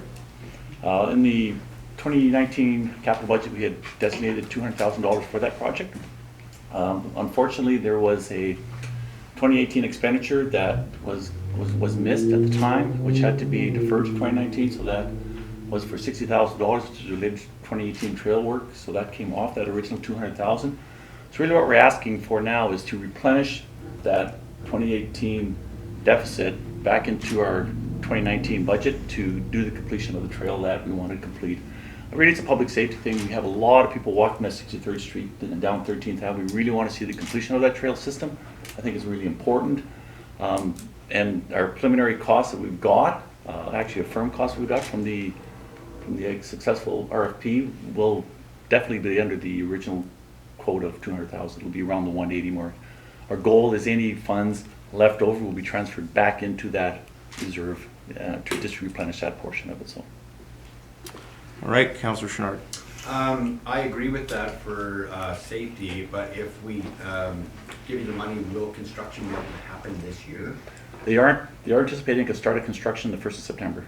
So we can start and complete? Yes. Because I'm in favor, because I totally agree, up in that bottleneck is, we're talking about safety of the public. They're walking on roads, they come to a dead end and don't, so I'm fully supportive. I don't like spending the extra $60,000, but I understand why. This is the safety of the public, and there's a lot of people walking up there. Okay, Councillor Curry. Just through the chair, to admin, is this reserve we can only spend on recreation anyways, right, and culture? Like this is coming out of this specific, I know we have a reserve specifically for. Yes, thank you. Yeah, so that is a reserve that is specifically designated, as it says, for recreation and cultural capital projects. All right, Councillor Byron and Councillor Sorensen. Through the chair to the rest of council, I support this project for all the reasons that Mr. Schramm has mentioned.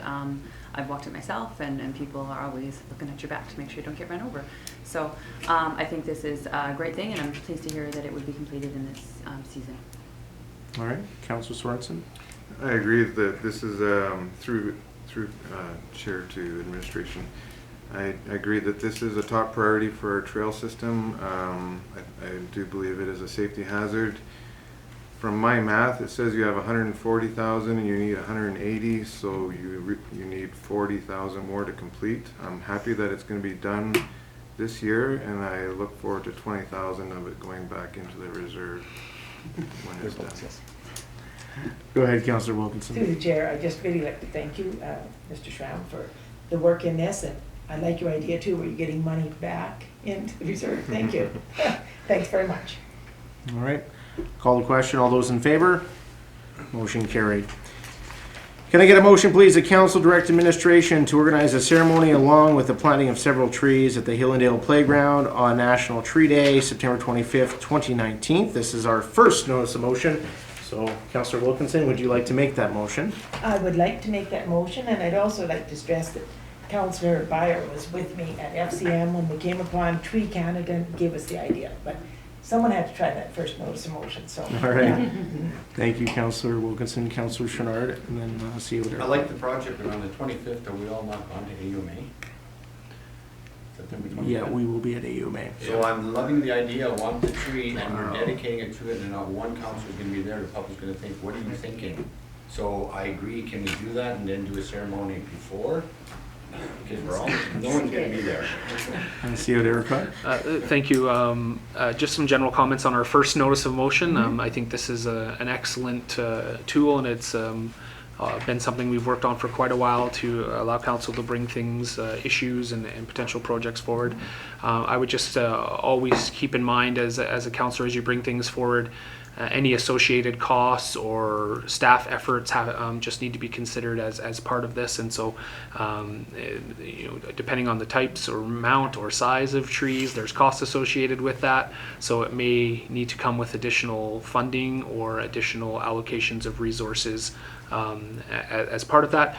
That's totally dependent on the size and scope, and it may be helpful for administration to bring back some recommendations on what that might look like more specifically, and then for council to consider that. But kudos to Councillor Wilkinson for putting the first notice of motion out there.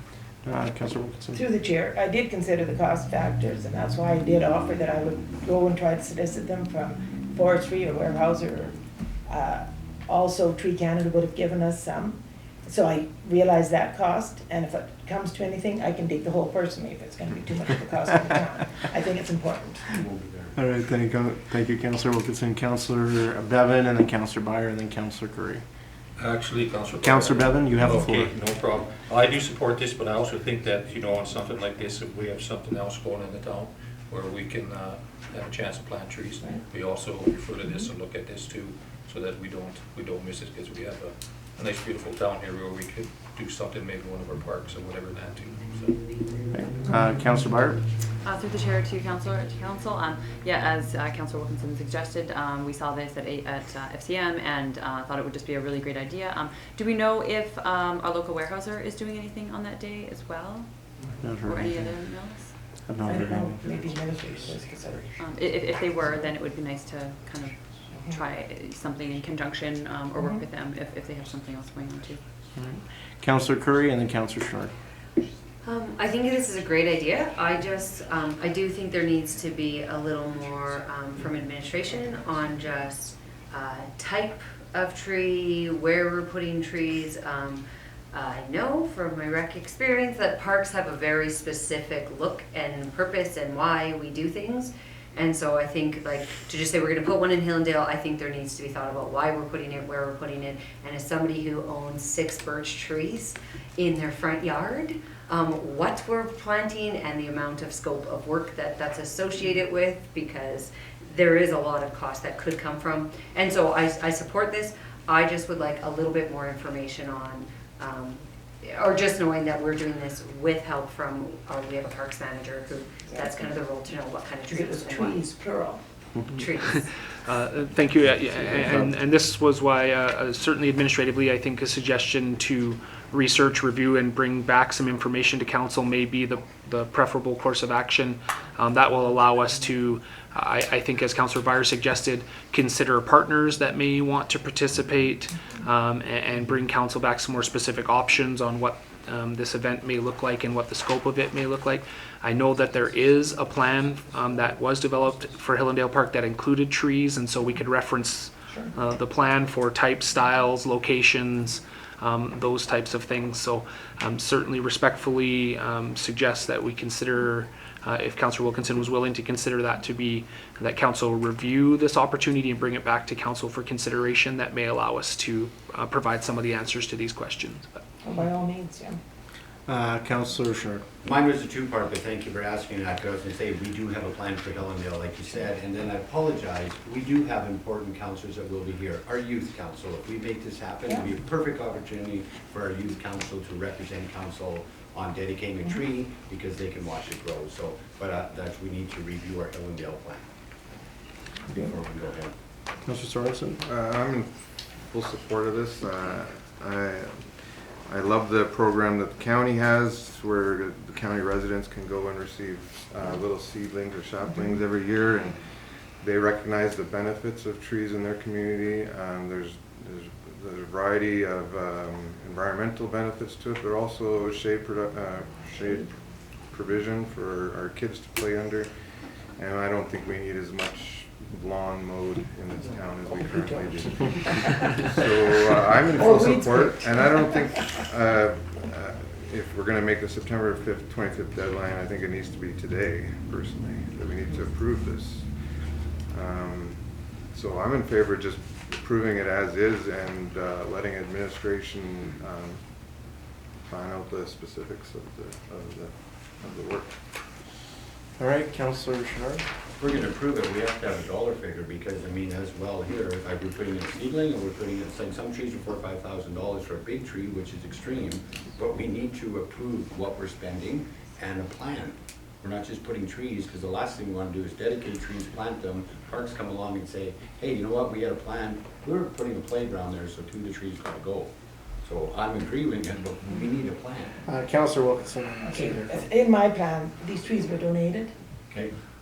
no cost then. Yeah. Thank you. Our CAO can certainly can. Thank you. I was just simply going to comment on the timing or the schedule. I think it would be very comfortable administratively. There's a council meeting scheduled for September 3rd, committee meeting for the 10th, and then another council meeting for the 17th of September. So I think there's plenty of opportunities for us to return with a report, including who the generous donors of the trees will be. And to be clear, administratively, we're certainly happy and supportive of this. Just reflective of the fact that if there are costs, we just need to be cognizant of those realities. I think just process-wise, I think we're okay to approve this, and with the understanding administration will be bringing forward a report in our September meeting. Is that agreeable to everybody? Sure. All right. You'll get your money figured. Uh-oh. Somebody hit something. We just had a car accident out front of our building. Councillor Schnarr. Not to rain on this parade, but I mean, we want to do it in Hillendale, but is there anywhere in our community that trees need replacement, that we could dedicate a tree on this day of replacing trees somewhere in our town? Yeah. So certainly two things to that. Just generally speaking, I would suggest Hillendale Park is a perfect location for this type of initiative. And secondly, administration will consider that as part of our report. And as I said, I'd like to highlight Hillendale's people go out. Oh, yeah. All right, I'll call the question. All those in favor? Those opposed? Motion carried. We're going to move on to J1, sundry item. Can I get a motion, please? The council proclaims Sunday, September 1st, 2019 as What May Day. Councillor Curry will make that motion, and would you like to speak to it since it is your committee? I got it at the same time as you. Thank you. Honest Mayor, I don't think there's a lot to add. I think council's generally aware of the festivities and the celebrations and the acknowledgement of one of the more historic events that's taken place in our community. And so the Historical Society has requested that we just mark this day with that proclamation, which administration certainly feels is appropriate and supports. Okay. Any questions, comments, or concerns? Councillor Sorensen? To be clear, are we declaring September 1st, 2019 as What May, or are we saying September 1st every year from now on is What May Day? Thank you. So the intent of this motion is September 1st, 2019. Okay, thank you. Any other questions, comments, or concerns? We've got lots of events happening for What May Day. Just a comment, the Historical Society has put in a substantial amount of work for this, and the province has been highly involved getting them there. So I cannot recommend enough that you all come September 1st to What May Day. And there is a list of all the events. Come out and see it. The Flying Detective is going to be extremely entertaining. I've seen part of it. So please stick around September long weekend. And lots of it's indoors, so even if it rains, you have something to do. All right, I'll call the question. All those in favor? Motion carried. We're going to move on to council committee reports. And we have to look back here. We're going back to July the 9th for our last council meeting. Councillor Chenard. In summertime, I have nothing to report. Strategic planning? Oh, yes. Planning, I don't remember the date. July 10th Can to I 12th. forget? Yeah, but I didn't think we report on that. It's a council committee. Okay, so. Go ahead, Councillor Curry. Same thing, I just had strategic planning from July 10th, 11th, and 12th, which was really fantastic. Councillor Bevan? July 10th, 11th, 12th, strategic retreat. August the 8th, I had a teleconference call with Community Futures / IRC meeting. Okay. All right, Councillor Byer. I missed the last council meeting, so my reporting goes back to June 19th. On June 19th, I had an Edson Library Board meeting, and then on June 25th, the CAO. June 25th, also another library committee meeting within that. And then on July 6th, we had the library 75th anniversary, and our board was extremely happy to see council there and help support the library with that. They were very pleased. July 8th, I had a youth council meeting. We were able to ask the youth councillors, the pros and cons about our first year of youth council, so it was really great to get some feedback from them on that. And then July 10th to 12th, the strategic planning session. All right, Councillor Sorensen. I had the strategic planning session July 10th to 12th, and then we had a regional waste management authority meeting that was canceled. Okay. I also went to strategic planning on 10th, 11th, and 12th, and I've had 2 different site meetings at Parkland. And if you're talking about trees and cost and everything, the last meeting, we were about 3 hours looking at all the beautiful landscaping that has been done by the citizens of Edson through their fundraising things, and we just have to replenish and fix that up for the opening in the spring. It's going to be so exciting. All right, thank you, Councillor Wilkinson. July 10th, 11th, and 12th, I had strategic planning as well, and since then a couple meetings were canceled. So that is my committee report. We'll move on to financial. Can I get a motion, please? The council will accept the 2019 June quarterly report as presented. Councillor Bevan will make that motion. We have Mike with us. Too many mics. The mic half the table. Yeah, mic half the table. So do you want to just review what we have here? Yeah, so this is a summary up to June 30th, 2019.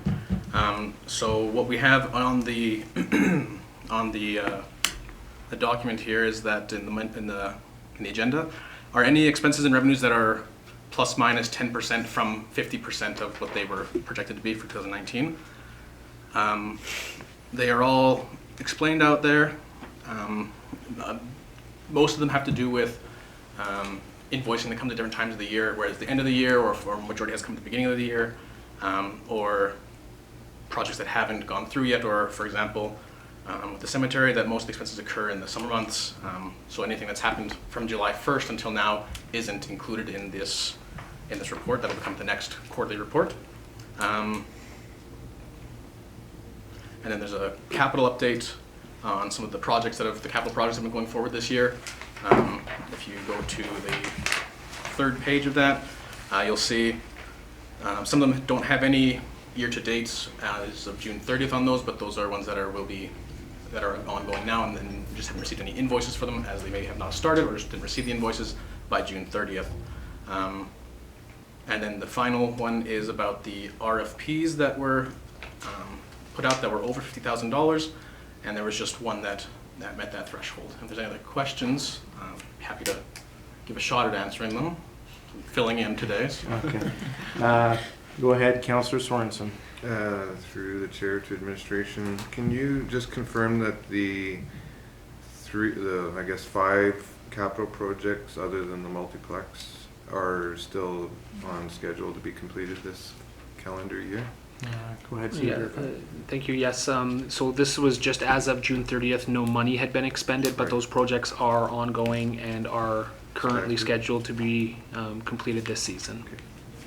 All right, Councillor Byer. Through the chair to whichever mic can answer, I guess. So on there we have, on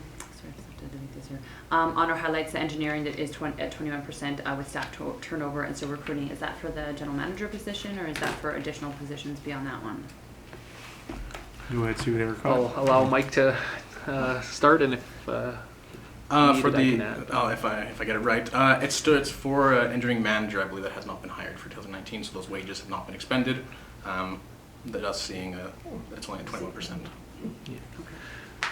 All right. Can I get CO Derek just to clarify what that position actually is, because we are not actually replacing a full-time engineering position. Yeah, so thank you. When Mr. Solomon, our former Director of Engineering, resigned in the spring, we had budgeted for a full year's wages and now have gone through the recruitment process. In the meantime, as Mr. Passy suggested, that position's been vacant, which is why we haven't expended as much there. We are very close to completing recruitment there. We have adjusted that position to be what we are calling a capital projects manager. We are not necessarily going to have a professional engineer in that position, but someone who will be intended to liaise with various consultants who will provide the design work in the engineering world, and they will be the person tasked with obviously guiding our significant capital and infrastructure projects, as well as working closely with our asset management to ensure that our infrastructure is supported, and also to enhance our approach to project management in general, which this council has heard me suggest has been a gap that I think we can improve on. We're very much looking forward to that. Thank you, Councillor Barr. And just two more follow-up questions. Through the chair to Mr. Passy, so also the recreational complex came in under budget by the looks of things, by $104,000. Where does that end up going? Go ahead. Yeah, thank you. My recollection is that was funded through the unrestricted surplus, which would just mean that any excess funds would remain in the unrestricted surplus. Okay. Councillor Wilkinson. Okay, just a question to the CEO. You're saying we're hiring a capital projects manager, a full-time job, right? That's correct. For somebody. All right, and what projects can you see materializing? Like Bench Creek is sort of finished. We have the upgrades always to our roads, but what else would he be used as or for? I don't see much growth right now in these things. Yeah, Go ahead. thank you. Yeah, so we generally have significant capital projects, if not every year, every other year. General utility rehab, including sewer and water, major storm sewer projects, if you can remember at capital planning, capital budget plan that was presented at strategic planning. There was a number of the street rehabilitation project, things like First Avenue, both east and west, that need lots of attention. The proposed 7th Avenue? water well project at Kinsman Park, 7th Avenue. This is a position that would just support the ongoing mechanisms. Even, I think, will, in a supporting role, support other departments in things like trail improvement and in any way, hopefully providing, like I said, a general improvement to our approach to project management and project planning. Right, thank you. Councillor Sharp. Just to follow up on that with engineering planning through to the CEO, how much staff do we have in there now? Because there used to be a couple individuals working with our engineer. Do we not have 2 or 3 staff members in there right now? Thank you. So currently the complement is 2 staff, with the 1 position being vacant and soon to be filled. Okay, because that's what I was just curious on, because that individual in there has had training, and I don't know what his degree and stuff is, so we have 1, and you're gonna make it 2, is that correct? These are existing positions. There's no new there's no new positions being created. Our present engineer is what we were talking about, so I'm just following up. That's on correct. what Councilor Rowe said. Yeah. So if we're replacing the engineer, so an engineer, of course, is way more money than an intern person coming in to oversee. So we have 1 person in there right now, so we're going to replace the engineer with a less expensive employee, I guess, because they're not as educated and qualified, meaning they don't have a degree, or are we getting another engineer? Yes, thank you. So through the chair, yes, we do anticipate that there will be some cost savings on salary. Go ahead. Sorry, just have to ask another question. When I was at AUMA, I met these 2 young engineer guys, and they just were itinerant people who went to towns when they had projects going. had we ever considered just doing that rather than hiring someone else with the benefit package and retirement package and all the other things? Yes, thank you. Through the chair, yes, that is our exact intent on how we will procure engineering services, is that we will use consulting firms to do the design, detailed But we'll hire design and this that type fellow of work. full-time as well, then. Yes, So because double. someone It's two someone for- still has to manage those projects from our perspective, including working with the consultants and contractors, procuring them, dealing with capital budgets, all the asset management planning that comes along with it. There's still a significant workload associated with the preparation of those projects and overseeing them. So money saved on him by not hiring an engineer. We'll spend that and more probably hiring the itinerant engineers. As consultants or whatever. No problem. Through the chair. Through the chair. It will take some time, but my administrative objective here is that we will see a net savings over time in terms of the cost to the taxpayer of Edson with the restructured approach. So if I can just speak to this, so previously, I can't get into too much detail here, but with having an outside engineering firm doing the work, there's a separation in terms of how big the scope of the project is. The project manager will be able to oversee that to ensure that we are getting the outcomes that we want, but as we've seen with some projects in town, things have not gone the way that we've liked to. Sure. That's why it's critically important we have somebody in place to kind of oversee that, manage that, but have that engineering work being done outside the scope of this building. So, Councillor Sorensen. I would just follow up, I guess, with what you just said, Mayor. We're always going to have engineering costs, and we can't get away from that.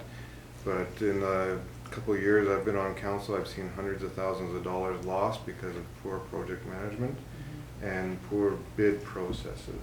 And so I'm really looking forward to having a professional project manager in this position, especially on the bid process side, getting more bids, more qualified bids, and better bids. I think this is going to save money in the long run as well. All right. Any other questions on the quarterly financial report? Kind of got stuck on one line item there. So. Anything else? Any other questions? Hearing none. All those in favor? Motion carried. Moving on to M, and then we'll take a quick break. Questions for media and public regarding items from this council meeting. Cassie, go ahead. Okay, so I have a few questions here. First, concerning the multiplex survey, can you tell me what the percentage of the annual property tax increase is? I can give you a dollar amount based on assessment. Yeah, I'm just wondering if there was like a percentage calculated. Yeah, see whatever thought you want to take a stab at that. No, certainly that's something that we could, as in the number that we've generally used is a $350,000 assessment, of which there'd be a $450 tax increase. We could easily, quite quickly calculate what that percentage would be. I just don't have that information right in front of me, but we can provide that. We can provide that to you. It's about 5%, right? I'm doing quick math in my head. Well, I just don't know off the top of my head what a current $350,000 assessment would be, and that's the number you need to calculate the percentage. We'll get that number. I could tell you what it would be out of 400. Let administration work the numbers, and we'll get that to Cassie. No, this is rule of thumb. Okay, go ahead. Rule of thumb, 1% tax increase is about $102,000. So if you figure out what it costs, so when we're doing, that's a rule of thumb we've always used. It's about $102,000. So if it's an extra $100,000, $20,000, do the math, that would be a percentage, a safe average to use. That would be for the town, but that wouldn't be for the property owner. No. So to clarify, you're interested in the collective increase or what it would be for an individual? The collective, yeah. Okay. Yeah. And I have a few more. Go ahead. So has there been a study, I guess, like a price for the expansion of Repsol Place? Yes, so we've had 4 different options. The multiplex steering committee has looked at 4 options. And the committee and the councils agreed that the plan that we have, that we take into the public, is the one that would best serve the residents for the long term. And is there a cost estimate for the Repsol Place expansion? I think it was 50 million. Yeah, Okay. 50 million. Yeah, it was 50 million. Okay, And it did not include a curling rink. yeah, okay, And it would added a year construction time. okay. Yeah. And then I have another one. Oh, sorry, I don't know if you had a question. Sorry to interrupt, through to the Mayor Zahara, did that, also didn't increase or include any upgrades to the arena? That's right. So, Okay, That's right. okay. And then also, can the gymnasium in the current multiplex plan be converted into like a field house for soccer or? Yeah, so that's the field house. The gymnasium component is a field house. So you can do pickleball, you can do soccer, you can do basketball, you can do volleyball, all that kind of stuff. But can it be converted into a field house or just stays like the gymnasium floor? Just gymnasium floor. Yeah, So if okay. you want to have soccer, it'd be on a gymnasium floor. That's Okay. my understanding. Yeah, thank you. I certainly, I think this is probably a question for detailed design where some of that will be dealt with. The capacity will be there to consider that as an option. Typically, you can either play it on the existing surface, gymnasium floor, or there are rollout surfaces that can be purchased, and that would just have to be assessed at a future date as to whether or not that cost would be appropriate. Okay, and then I just have one question about the trail connector project. Sure. I'm just wondering what the 60,000 is for, like is it for like cement, are they paving the trail, or is it just gravel like some of the other trails in town? It'll be paved. Paved, okay, Yeah. okay, and that's what the 60,000 is for, right? Yeah, so that's to top up the budget because it's a little short this year because of the cost from last year's work. So, Okay, so that will connect the existing 63rd Trail down to 13th, which has been on the books. When did we pave that? 2007? I wanna For say? land? Yeah, We were waiting for the land. yeah. We didn't. So- Oh, Yeah, that was a so while ago. if you're familiar with the trail up 63rd, That it would be currently just 6 dumps years ago. people out directly onto 63rd Street, and this Okay. would just create a more pedestrian-friendly paved surface so that walkers, runners, bikers will have a safer connector, and it will go all the way to 63rd, and then it will go east on 13th to where the existing sidewalk picks up. okay. Okay, that was all the questions. All right. Mr. Christie, you had your hand up. Yes, pertaining to this 350,000, was it not in your survey, if you had a 350,000 base, your tax increase was $340, operations was $425 No. for this per year? It was in the survey, I read it. 300, it would be 340 for operation and capital. Where's the 425 come in? Is that the tax then? And the 340 for the operations? They're both in there. You read It's- your manual, your package. It's 205 and 245 with a grand total of 450. Yeah. It's on Yeah. page 24 of 27. Total combined for $350,000 assessment would be $450. And Yeah. what about the operation cost of the arena that goes on top of the taxes also? No, That's gotta be in there too, guys. That is, no, That's that included. is. If you look at the chart, That's it's included. right there. 205 is the taxes, 245 is the operating for 350. It's the chart and everything is in there. That's what it is. It's page 24. Mhm. That's not what I read, but okay, I'll believe that. But, second question I got on that, what is that, the average tax per house in this town of Edson? Average 350,000 assessment? Why then do we have to, people that pay $550,000 tax assessment pay more? That's the way the taxation system works. That's the way the taxation system works. Miss- Because Mr. somebody Christie. builds something real nice to live in, you gotta be paid more? That's the Why tax wouldn't it be system. a fair thing? Honestly, if everybody could just pay the same, make our lives a lot easier. But the provincial government has our taxation, the municipal taxation system set up through property taxes. And if you're gonna be disrespectful in this council chamber, I will not take your questions. So do you have another question? I was just gonna ask how many more annual increases we're gonna have in taxes next year. What about the Evergreen Foundation, the library, the school tax? All that's all gonna be added on to your tax that you guys want to add into it. How is a person going to afford that? So school taxes are up to the provincial government. Yeah, but that's the- also added into your house tax. Yeah, absolutely. And this is one of the biggest challenges, is that half of the tax roll currently is not coming to the town of Edson. It goes to the provincial government, it goes to Evergreens, those sorts of things. So with Evergreens, the provincial government's actually paying for the entire construction of that project, right? This one, but we have Yeah. another one starting. Yeah, so here. they have And another that's one all- starting. The whole region is Yeah, everything's. so that's a very small portion of your tax bill. The municipal portion, yes, there's increases, absolutely. And if you look at the reports, when we look at tax assessments and individual taxes compared to other communities, right now we're on the low end of the scale for residential taxes compared to other similar sized communities. You're at the low end of the scale. Yes. So you figure paying $5,000 a year is on the low end of the scale? I don't pay $5,000 a year. It depends what your assessment is. Yeah, absolutely. For individuals that have larger homes, it's a huge impact.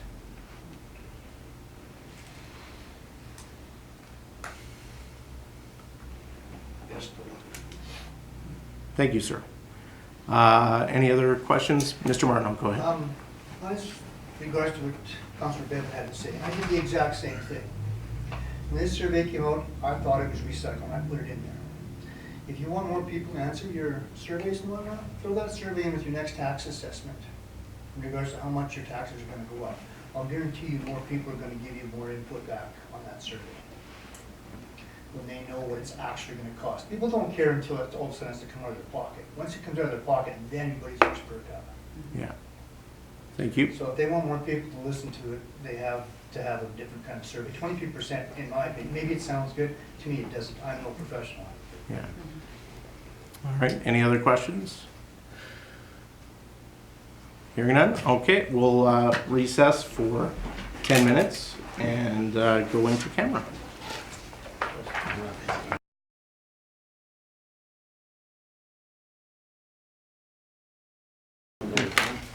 Okay, Yeah, Councillor well, people Chenard look one makes, way and they don't see anything, they look the other. Councillor Chenard has a motion on the table to go in camera. All those in favor? Motion carried.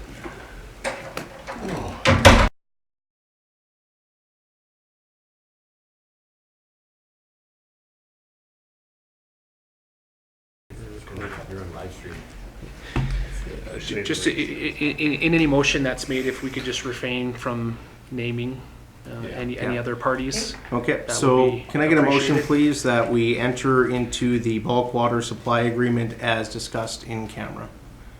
I'll make that motion. Councillor Bevan will make that motion. We'll call the question. All those in favor? Motion carried. And can I get a motion for adjournment? I can do that. Councillor Chenard makes a motion. All those in favor? Motion carried. Okay, Dan.